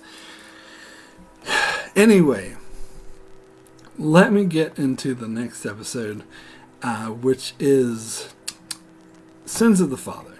Now, I did do a full length review for this episode. I'm Mark, son of Moog. The way Worf reacts. So I talked more about this episode then. I do like this episode a lot, but it's not one of my favorites. A lot of times people focus on this episode more than The Offspring, which I disagree with, but I can talk about that. This does, as I said, establish the Klingons. This is really because we got like a Man of Honor or fucking the other one. What was it? Glory, Heart of Glory in season 1. Like, those are all well and good. But this is what really shows the Klingon structure as it is. And it's funny because they went the way of portraying them as really corrupt. And I have a sense this is partly because they knew Roddenberry wouldn't let him do it with humans, so they're like, oh, he lets us do it with aliens, so let's do it with the Klingons. And it shows how politically corrupt the Klingon state is, and how they're willing to, say this, ruin a man's reputation and kill Worf for sticking up for his father's reputation, just to protect their political secrets, because it's inconvenient for them to reveal who the real traitor was, which was Doras's family, because Doras is really powerful. And to be fair, to do so would start a civil war. This kind of reminds me of the latest episode of The Expanse, where something similar happened, where they let this guy live, where they should have killed him because they're worried about starting a civil war. It's kind of the same thing here, where they're not revealing the traitors of the father because they're worried about starting a civil war, which, spoilers, happens anyway. So you could argue that this was kind of for naught. But we got, some great interactions with Picard and Worf, and it was great seeing Picard as the Chadish and how he was sticking up for Worf, and he goes and fights Kahless and stands up for him. But really, it should have been Riker. I'm sorry, Worf has always been shown to be closer to Riker. Now Picard, it seems, another example is the captain always has to be the hero. But he was great in this episode, so I won't complain too much. But what really holds this episode back to me is that, and I talked about this in my full-length review, is that this comes off as kind of a Simpsons episode. And I don't mean that as a, Simpsons, there's nothing wrong with Simpsons episodes. Simpsons are great. But that structure works for a comedy, animated comedy, not so much for a dramatic sci-fi show like this one. Now, if you don't know exactly what structure I'm talking about the fact that a lot of Simpsons episodes start on one story, and then not even halfway through, more like 3/4 of the way through, or 1/4 of the way through, or maybe 1/3 of the way through, completely switches to another totally different story that has absolutely nothing to do with the story the episode began with. And that's kind of become a fun little quirky trope of The Simpsons that works for that show, but it totally does not work for Next Generation. Like, what I mean is, first we start off with Kern, coming on board to be a Klingon exchange officer, and the whole episode focuses on that. And then it totally switches to being about Worf's defending his father's island. Now, I know a lot of people might argue, well, Mark, the storylines are related because Kern, that's how he went aboard the Enterprise in the first place, so he could judge Worf. Yeah, that's the weak link, very weak link between these two storylines, because they are totally different. I'm sorry. At first, Kern, they focus much about Riker, going to Kern. He's like, oh, I will kill you for making that suggestion. And LaForge is like, oh, he's working this to death. Nothing! That has nothing to do with Worf defending his father's island. They're two two totally different things. And to drive home my point, this was in fact two different scripts. And Ronald D. Moore was given two different scripts to develop them, and he decided to combine them, which I think it shows. I think it shows a lot that these are two different scripts. And honestly, I think they would have been better off doing these episodes separately. You can have a Klingon exchange guy and then have a Worf defending honor. I think that would have been better. Personally, this is me. I know people disagree, but whatever. So, and this, of course, starts a whole like trilogy, the Klingon trilogy, some people call it, because you get the follow-up to this in Reunion and then the conclusion in Redemption. And I actually prefer those two episodes to this one, particularly Reunion, which I'll get to next season, but I think maybe one of my favorite episodes of the entire show. I think it handles this situation a bit better than Sins of the Father. So, and again, I saw Reunion first before I saw this, so I kind of looked at this as the prequel when I first saw it again. But, yeah, I like it. It's good, but it's not great. Come on, no. Anyway, let me get into the next episode, which is Allegiance. I think this is an underrated episode. This is an episode me and my brother used to quote a lot. They give us food that Esau can't eat to make him a threat. They give us a door that we can't open.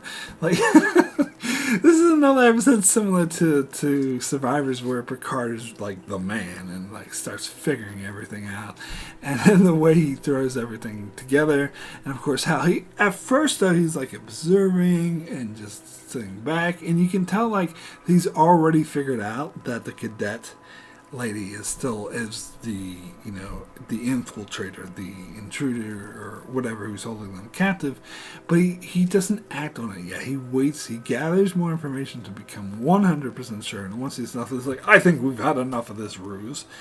And I do kind of like the storyline on the Enterprise with Picard, like the imposter Picard acting all nuts. This is a much better version of the season 1 episode. What was it called? Lonely Among Us, when they had the alien entity take over Picard and he started acting all stupid. Like, that was handled so poorly, and I watched that episode again, and I just think this is the poor man's Allegiance, really, because Allegiance does it so much better, where he's actually in the bar singing, drinking songs. Oh, come cheer up my lads. I love that. I get that song stuck in my head sometimes. It's only for years, year after year. And I love it how he goes up to like other people in the bar, try to get them to sing as well, and he goes up to Geordi and Worf, and I love Geordi's reaction. He's just like, nah, la la la, like he totally he has no interest in singing this. He's humoring Picard. Great stuff. And then like the way he like has a date with Crusher, he's acting all fucking weird. Like, that's good stuff. And I like the conclusion. Like, the conclusion again is a great Picard being the man, where he figures it all out, and the aliens take him back, and he like gives a look to his crew, and his crew like capture the other alien, and they start freaking out. Although I do find it a bit high, it's too hypocritical of these aliens to hold these people captive, and they're acting like they're completely busy. Like, why are you so upset? Why do you care we're holding you captive? Why are you so mad at us? And then Picard holds them captive for like 5 seconds. Like, oh, we can't do it! We can't freaking out! Like, that is a level of hypocrisy which is beyond believable. But it's still an amazing, and it's still a good episode. I don't know amazing, but it's a really good episode. It's a bit underrated. Anyway, let me get into the next episode, which is Captain's Holiday. Okay, so this is another episode you may... Alright, Mark, come on. You gotta give a negative rating to this one. I've heard a lot of people try to say, oh, this is a shitty episode. I liked it. I'm sorry. I don't... When I watch the episode, I judge it on its own merits, by what I think of it, and I don't try to let other people's opinions influence my own opinion. Just watch it and judge it on its own merits. And I thought it was good. A lot of people just hate Ryza in general and the whole concept of it. I never really had an issue with Ryza. I hate that fucking one on Deep Space Nine, Let He Is Who Without Sin. That's a terrible episode, but that's not because of Ryza, it's because it's a bad episode. Like the one in Enterprise, I actually think that gets a lot more flack than it deserves as well. I don't think it's quite as bad either. And this, I actually thought this is a good character story for Picard, and I thought the chemistry between Picard and Vash was actually really good. I think their interactions, how Picard was like more of a demure, you expect him, the woman that he falls in love with, to also be really demure and classy, but instead she's like this scoundrel type, and it's like the whole opposite attracts things, and their interactions I think really sell it. I heard recently that I thought these characters had no chemistry. I don't know what episode they're watching. This episode I watched, I think they had amazing chemistry, and I think it totally sold them. Now, this whole Sovok Ferengi things and the Vorgons time traveling, like that was kind of like it was meh. They didn't really care about that, and you could tell, and it wasn't the point. The point was the romance between Picard and Vosh, and I think that worked. So if you focus on that, and the whole thing about them trying to trick Picard into going on a holiday when he didn't want to, like, that was funny. And I liked by the end of it that, Riker was like, how was your holiday? And Picard's like, oh. And Riker's like, he enjoyed himself, and he's right. He did. He did totally enjoy himself, and I think they sold it.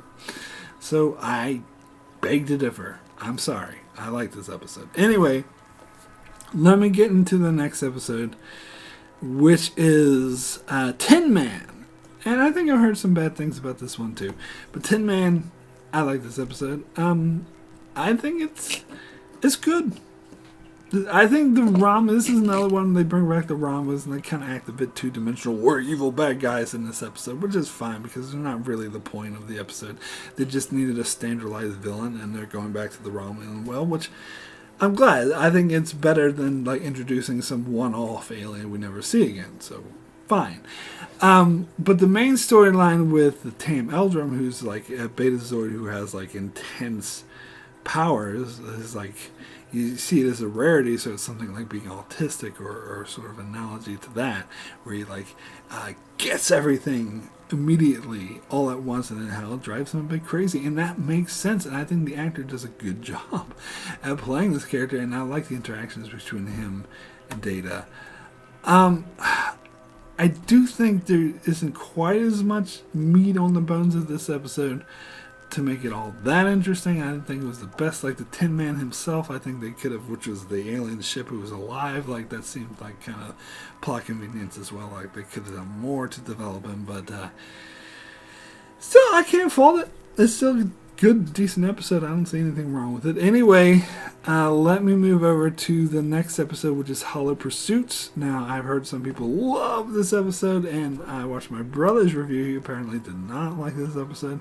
He does not like Barclay at all. Some people love Barclay. I've watched some other reviews, people saying Barclay is their favorite character. My brother said he hated Barclay. I don't mind Barclay. I neither love nor hate him. I think he works for this episode. I think the way they describe him and they develop him is done really well in this episode. I think the fact that they start out with him on the holodeck, but you don't know he's on the holodeck, but of course, the people are acting weird, so something's up, but then you find out what's up is he's just recreating Riker and Troy, and he's acting all confident and ho ho ho ho ho. But that's not how he is in real life. In real life, he's really shy. He's like hiding in the corner behind these things from LaForge because he's late. Like, that's funny. And I buy that. I think that's a great characterization of someone who is really shy like that, and I like even this episode. He's like, when someone says you're just shy, and he's like, oh, just shy. Sounds like nothing serious, and it really illustrates how it is. A lot more than just being just shy. That it is a lot more serious than that. And I like the through mystery with the engineering thing. I think this is a lot of times they have a threat of the week, anomaly of the week, to just go with the character story, but this one integrates very well. A lot of times it's too rigid A-B, which I'll get more to in season 4, which they do a lot, which bothers me. And Voyager does this to death, which fucking annoyed me. But I like how they integrate the crisis of the week with the character story, and they blend well because Barclay's involved and he's constantly involved. And Geordi is actually meeting with an engineering team to solve an engineering problem instead of creating a fucking woman he can make out with on the holodeck. Thank you, Geordi. But it does bring up the question of privacy on the holodeck. I mean, are there no locks? And it does seem, especially Geordi, like he knew what Barclay was doing, and he was like, okay, didn't warn Riker or Troy or anything, and just like blatantly walked in on this fantasy, even though he knew, like he didn't know the thing about Troy though, but he knew that Barclay was recreating people. So you think that they would have, and plus, how can they just walk in on the holodeck like are there no locks? But anyway, other than that, I like this episode. This is alright. Anyway, let me get into the next episode, which is The Most Toys.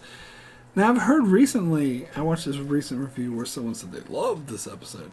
I actually don't remember this episode very fondly. And I actually thought, again, that this might be the one that I give a negative rating to, but I really like the performance by the dude who plays Keebless Fajo, which is the first time I've seen him, but I've seen him a lot more later. He's like in movies like Unforgiven. He had bit roles in a lot of things like Lost and other things. And I actually think this is one of the best performances I've ever seen out of him, where he really buys this really despicable, entitled, smug, stuck-up brat who just wants to collect everything. Now, I think the concept of someone wanting to collect a lot of rare items and stealing data to try to collect them, like that sounds like a stupid concept to me.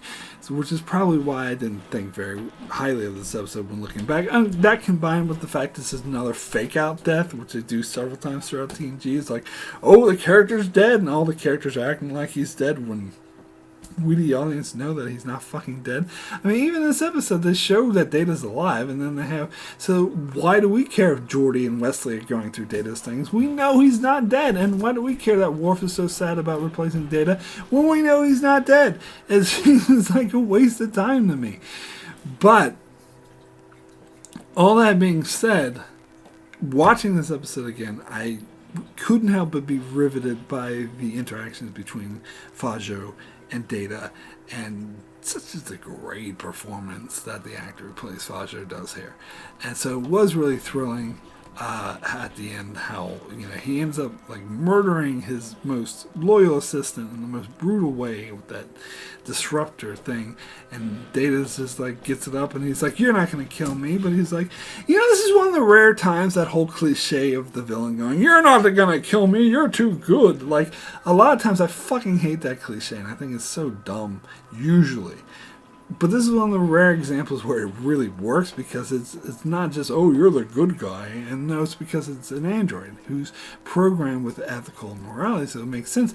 But then Data kind of, he thinks of it, he's like, you just killed that woman in the most horrid way possible, so I cannot let you get away with it. The only way I can perceivably stop you is to murder you, is to kill you. In fact, he even says it wouldn't be murder, because I am killing it to prevent you from killing more of the needs and the many and all that. And so I kind of didn't like how when they beamed Data back and they had that, I saw a disruptor was in transit, so we turned it off, and Data's like, oh, it must have went off by accident. I didn't like that line because Data wouldn't lie, and I don't like the thought that it was an accident. I think that's bullshit. He was going to kill him. Just say he was going to kill him. And if that's the case, then why would Data lie? He wouldn't lie. But anyway, I still really like that episode. Really good. Anyway, let me move over to the next episode, which is Sarek. This is another episode I thought a lot more highly of on my rewatch. I think most of the times I've seen this episode before, I was like, oh, people just like it because it's Spock's father. Ooh, Spock's father, big deal.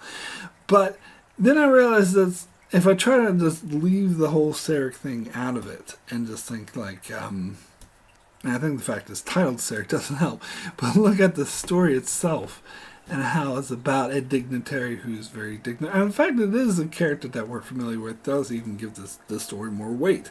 That is someone that we know is a legend and legendary, and that they're falling apart and their minds falling apart, and how they're in denial, and how it causes people to like fight with each other. Like some of these scenes were really great as well, and how it all ends with Picard having to agreeing to this mind meld, which is honestly, I really think mind melds have never been shown to work like this in any other episode, but whatever. Well, just go with it for the story. But that scene where Picard has gotten all Sarek's negative emotions while Sarek has his stability was like acting class for Patrick Stewart. It's like such an amazing performance. No! It's wrong! It's wrong! And I often quote that scene as well. So it was, God, such a great performance. And I think it was a powerful ending too, where Sarek has still got this disease and is probably going to kill him, but at least they helped him to accomplish this one last thing for the last time, and how much Picard risked to do it. So, yeah, I think this is a decent episode. Anyway, let me get into the next episode, which is Menage a Troy. Now, Mark, you said you didn't give any negative ratings to any episode. You must have been forgetting about this episode because this episode sucks. I'm sorry. But I like this episode. I'm sorry. I'm not being biased or anything, because I didn't think I'd like this episode. Actually, because I've seen a bunch of reviews in the years that say how terrible this episode is. It's been years since I've seen this episode, so I started to believe those reviews. Well, everyone's saying this is a terrible episode, so it must be. And I watched it, and I liked it. I'm sorry, but I do. I think the comedy really works in this episode, particularly, come on, that final scene where Picard's like spouting Shakespeare poetry to be like, oh, my love for you. I mean, that scene's amazing. No matter how many times I see that scene, I can't help but cracking up laughing. I mean, that is such a well-played scene, and the whole way they're playing it, like, and I buy it because this new Ferengi, where they're more comedic and they're shown as morons, it works for this example where he'd buy that shit, where, Loxana sort of eggs them orange, like, you can't just go on killing all my lovers. He's like, listen, dog! Like, that is such a great scene. And, now, some of the stuff, of course, it's about a Ferengi creeping out on Troy, which I can understand will turn some people off. Sure, I wasn't that big of a fan of that aspect of the episode either. But the character interactions between, like, Troy, Deanna, and her mother, I think were some of the best we've ever seen. The way Loxana... I mean, I like how this isn't they're not just repeating the same two Loxana episodes where she's just hitting on guys, but it's more about her trying to find a lover for her daughter. So I like the switch that. I think is great. Although I don't think it makes any sense for her, the way she beams down and interrupts Troy and Riker, because actually Troy and Riker were kissing without any sort of influence by anything else, which not really how their friendship has been portrayed at all, even self-described in this episode. So it did seem a bit out of place, but then Loxana beams in and sort of fucks it up. And it's like, oh, you two should get together, and she should realize that actually if you just left him alone, it would have been better off. But I like this stuff. I mean, this stuff kind of cliche with Riker, like tricking the Ferengi to play chess in order to get him out.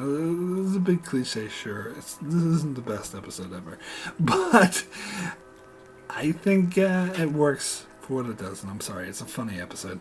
I like it. Sue me. Anyway, let me get into the next episode, which is Transfigurations. Now, I gotta bring up a particular YouTuber who I like to watch, and I watched a lot of his reviews when I was going through this season again. Lore Runner, you may be familiar with Lore Runner. He's way more popular than I am. But anyway, he does this thing which I was considering doing, but I don't want to seem too much like I'm copying him, which I probably would be in all honesty. But I think it's so cool because he usually calls his videos ruminations. But if there's an episode he thinks is absolutely terrible, the worst of the worst, no redeeming qualities, he calls it a lamentation. So I mean, I wasn't going to use those exact phrases, but I was thinking of doing something similar where if I have an episode I want to review that's I think is terrible, has no redeeming qualities, to call it something else, to make it unique, to signify that this is something different, which I think I still may do, because I actually do think that's a good idea to differentiate how terrible something is. Anyway, point being, he did that for this episode. He gave it a lamentation and said that there was no redeeming qualities, and he just trashes and saying it was one of the worst episodes of the show. That's probably the one case he did where I disagreed with the most. Like, when I first clicked on it, I saw his lamentation. I'm like, really? This one? And I gotta be honest, when I was a teenager and I first saw this was one of my favorite episodes. I loved this episode. Now, I don't quite like it as much anymore as I used to, because it is kind of thrown together, and they don't do maybe as good of a job developing this character and the situations and his, I like his little relationship with Crusher, though. I did buy that. I think they could have developed it more, and his becoming an energy being thing, they could have developed that more too. Again, sure. But I like the through story, and mostly I like Geordi LaForge's story in here. I like that he actually gets with the girl this time. Now, it's the same girl who Chrissy, who we saw in Booby Trap, specifically said, I just see you as a friend, but then all of a sudden this episode they're kind of flirting with each other. But the scene, I'm sorry, I love these scenes with Geordi where he goes up to try to ask her out, and he's just really nervous. He's like, yeah, so I'm fine. And you see Worf in the background just face palm, that was a great scene. Absolutely loved it. And it was amazing the follow up to it, where after he gained the confidence from the glowy guy, that he was just like, oh, Chrissy, why don't you accompany me to our room? And they walk out together, and Worf's like, I've been tutoring him. I mean, come on, that's hilarious. It's a great comedic moment.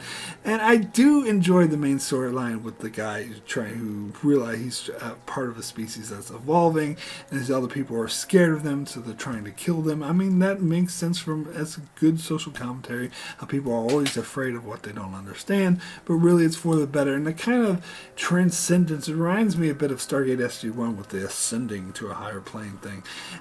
But it's a really new agey-ish. It's probably one of the last things, as I said, the first two seasons, particularly where no one has gone before. You got, I think it's Ron Barry in particular, but you found out Michael Pillar's a bit new agey as well. They inject some of these new age beliefs. I like that too. I think that really is an interesting perspective of how these people are evolving and the other alien races trying to stop them. So I think this episode's fine. In fact, I think it's really good because I really like the LaForge stuff. Sorry. Anyway, let me now get to the season finale, The Best of Both Worlds, Part 1. Now, if you're familiar with my channel, you know what I'm about to say is very, very, very, very different from what most people would say. Most people would say this is the best episode of Next Generation, or one of the best. This is the best, amazing episode. It's flawless. There's nothing wrong with it. But if you're familiar with my channel, you know that's not what I'd say. I have done a full-length review of Best of Both Worlds, where I went into detail about the things I did not like and the things I did like about these episodes. Now, I was looking at both parts as a whole, which I'm not doing now, because now I'm just covering season 3, so I'm only looking at part 1. And to be fair, I do like part 1 better than part 2. Just to be clear, I gave this episode a 9, whereas when I did my other review for the 2 parts as a whole, I gave it an 8. And I still may do that, because I think when I do my countdown, once I'm finished all this, I think I tend to combine 2-parters. So I haven't watched part 2 yet, but I may combine, once they're combined, I may take their rating down, because to be frank, and I'll cover this more when I get to season 4, I think there's a lot more flaws in the part 2, and I don't think it was done, the conclusion was done the best. Now, and I'm really of a strong, now I still give this episode 9, that's still high praise, but most people are like, oh, how can you not give it a 10 out of 10, the best of the best, the best episode is the best episode of Star Trek ever. I'm sorry, I just never saw it that way.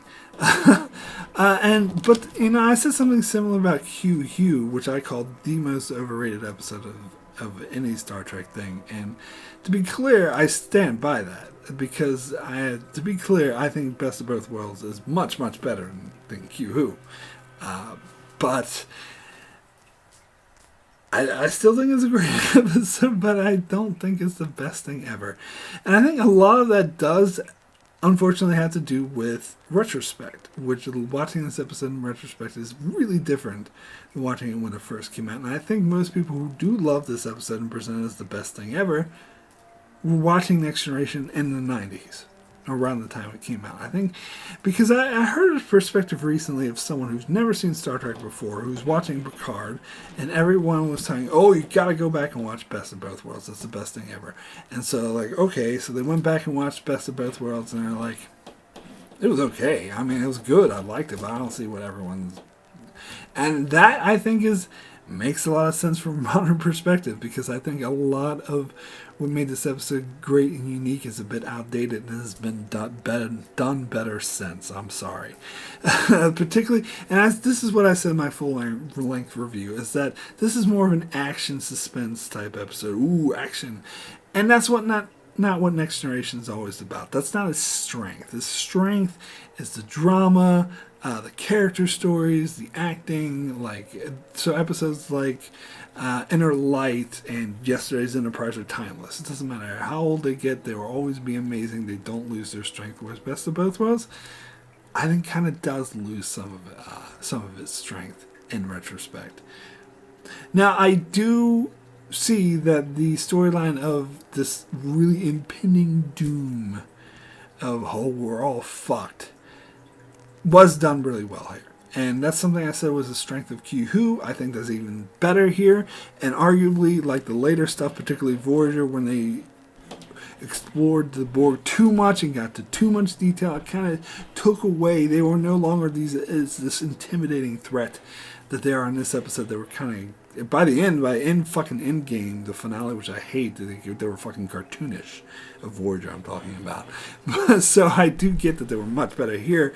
They was able to have that intimidating value, even the way the Borg, not the Borg ship, but the actual Borg, the people, the drones, I should say, the way they look is really cheap in this episode and outdated, but it's not very intimidating, I'm sorry.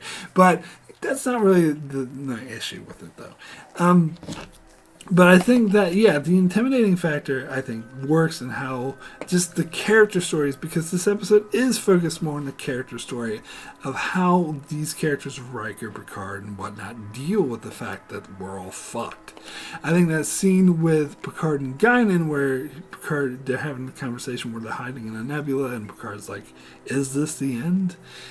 That was a great scene. That was a really great character moment, which is why I do see how this is still upheld as one of the best episodes. But here's a little nitpick I haven't mentioned before that I thought about when I was just on my recent rewatch. Honestly, I think this episode I don't think they built up the Borg enough, especially considering when this first came out. The only Borg episode we got before this was Q. And so when they find the colony thing, and I got a sidebar for a moment, that, when they find the colony's been destroyed, been scooped up, why did the Borg stop and do that?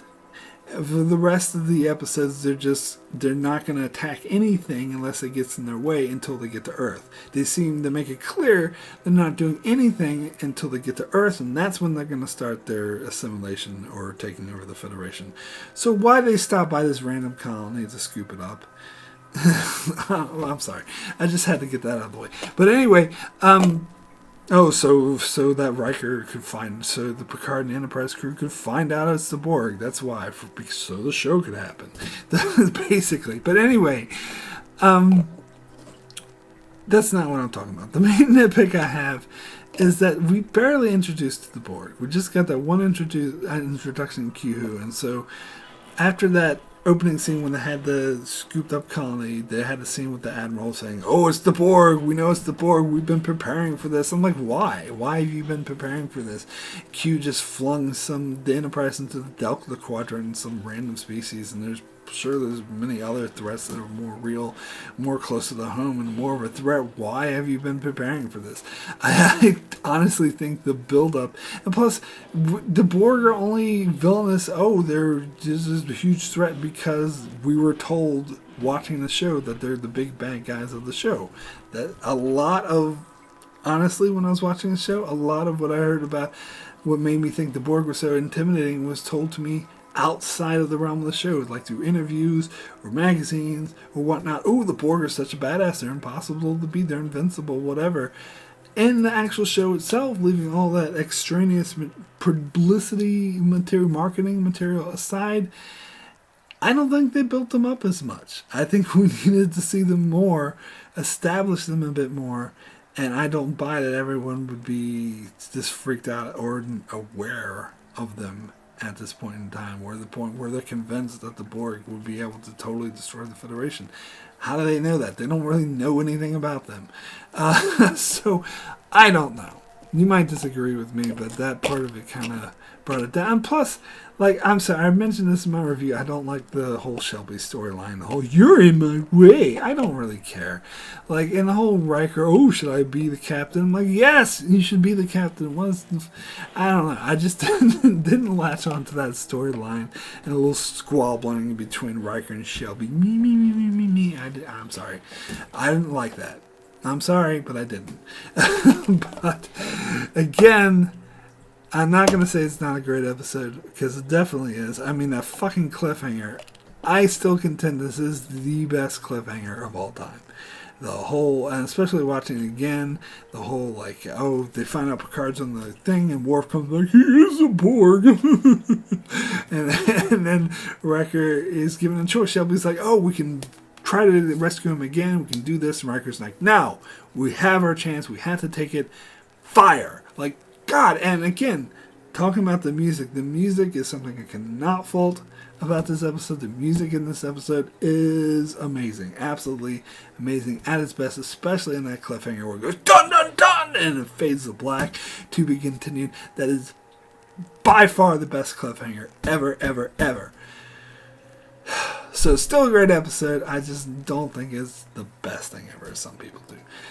So, anyway, that is it. For I'm done with my coverage of Season 3, Star Trek The Next Generation. So, as is traditional, it's time for me to get into the best and the worst episodes of Season 3. Now, getting into the worst episodes of Season 3 is so hard because, as I said, I don't think there are any bad episodes in this season. In fact, this is the first season ever I think that's been a problem, which is why I say this is the best season of the entire Star Trek franchise. So instead, I'm going to have to focus on the mediocre episodes for worst episode, and which there were only 2. The Price being one of them. Not so great, even though I think the Ferengi are funny. But I'm going to have to go for worst episode of the season. An asterisk, like maybe not that great of an episode of the season, is Evolution. As I said, the Wesley being the mastermind who creates an entire intelligent species who tries to take over the ship. Come on! Wesley's not that fucking... I hate the whole Mary Sue Wesley thing. But, you know, that's about the only problem I had with this episode. Otherwise, it was fine. So, anyway, now let me get into the more numerous difficulty problem of naming the best episode of Season 3. And it was a lot harder to do. So, we got episodes like The Defector, Deja Q, Best of Both Worlds Part 1, we got The Survivors, very close, one of my favorite episodes. But it comes down to 2 episodes. And I was really going back and forth between which episode to choose. Now, most people, especially since I've rolled out Best of Both Worlds, most people will say, oh, it's easy. Yesterday's Enterprise. And that was really close, because historically this was the episode I would say would be the best episode of Season 3. But I had to be honest with myself. On this recent rewatch of Season 3, it was not my favorite viewing experience. It was close. Don't get me wrong. And again, some of that might have had to do with the fact I've seen this episode a billion trillion times before, but it's not the episode that made me cry, that brought me to the emotions, that I think was so beautifully, wonderfully constructed from start to finish. And that I'm going to have to go with The Offspring as the best episode of Season 3, which I know some people might be upset. Oh my god, you put The Offspring higher than Yesterday's Enterprise. I know, it was a tough decision. These are both great episodes, but I just love The Offspring. And to be clear, this rewatch wasn't the first time I felt this way about this episode. I felt this way about this episode for a long time. As I said, I put it in my top 10 several times before. I think this is much better than Measure of Man in terms of Picard fighting for androids' rights. But more than that, you get the heartfelt, really powerful, touching story of Data and his daughter, and the way they humanize these androids. It made you feel for his loss. It was just so good. So anyway, my rating for Season 3 of Next Generation as a whole, if you haven't guessed yet, is a 10 the best. And I almost want to give this an 11 or something, but, 110%. You can't go over 10. That's the max. That's a cop-out to say it's more. But I do like this better than a lot of other seasons I give a 10 to, because I say on a lot of other seasons I give a 10, but there's some bad episodes, some horrible episodes. I'm like, well, there's no such thing as a perfect season. There isn't, and I stand by that. But this is the closest you get. A lot of good episodes followed by some great episodes and 2 mediocre ones that still aren't that bad. This is an amazing season. It is absolutely amazing, and I still contend this is the best season of the entire Star Trek franchise. This is it's what Star Trek is all about. This is what I think. If someone says, what is Star Trek? What is it all about? What will show me what Star Trek is? Fuck the original series. Watch Season 3 of The Next Generation. This is what Star Trek is. This is Star Trek at its best. Anyway, that is it for my review of Star Trek Next Generation Season 3. Thank you so much for watching this video. I shall be back, shall return in a month for my coverage of Season 4 of Next Generation. In the meantime, check out my channel for many more Star Trek videos, as well as I cover other shows like Better Call Saul, The Expanse, and more. So be sure to subscribe so you can keep up with all of that. And thanks a lot for watching.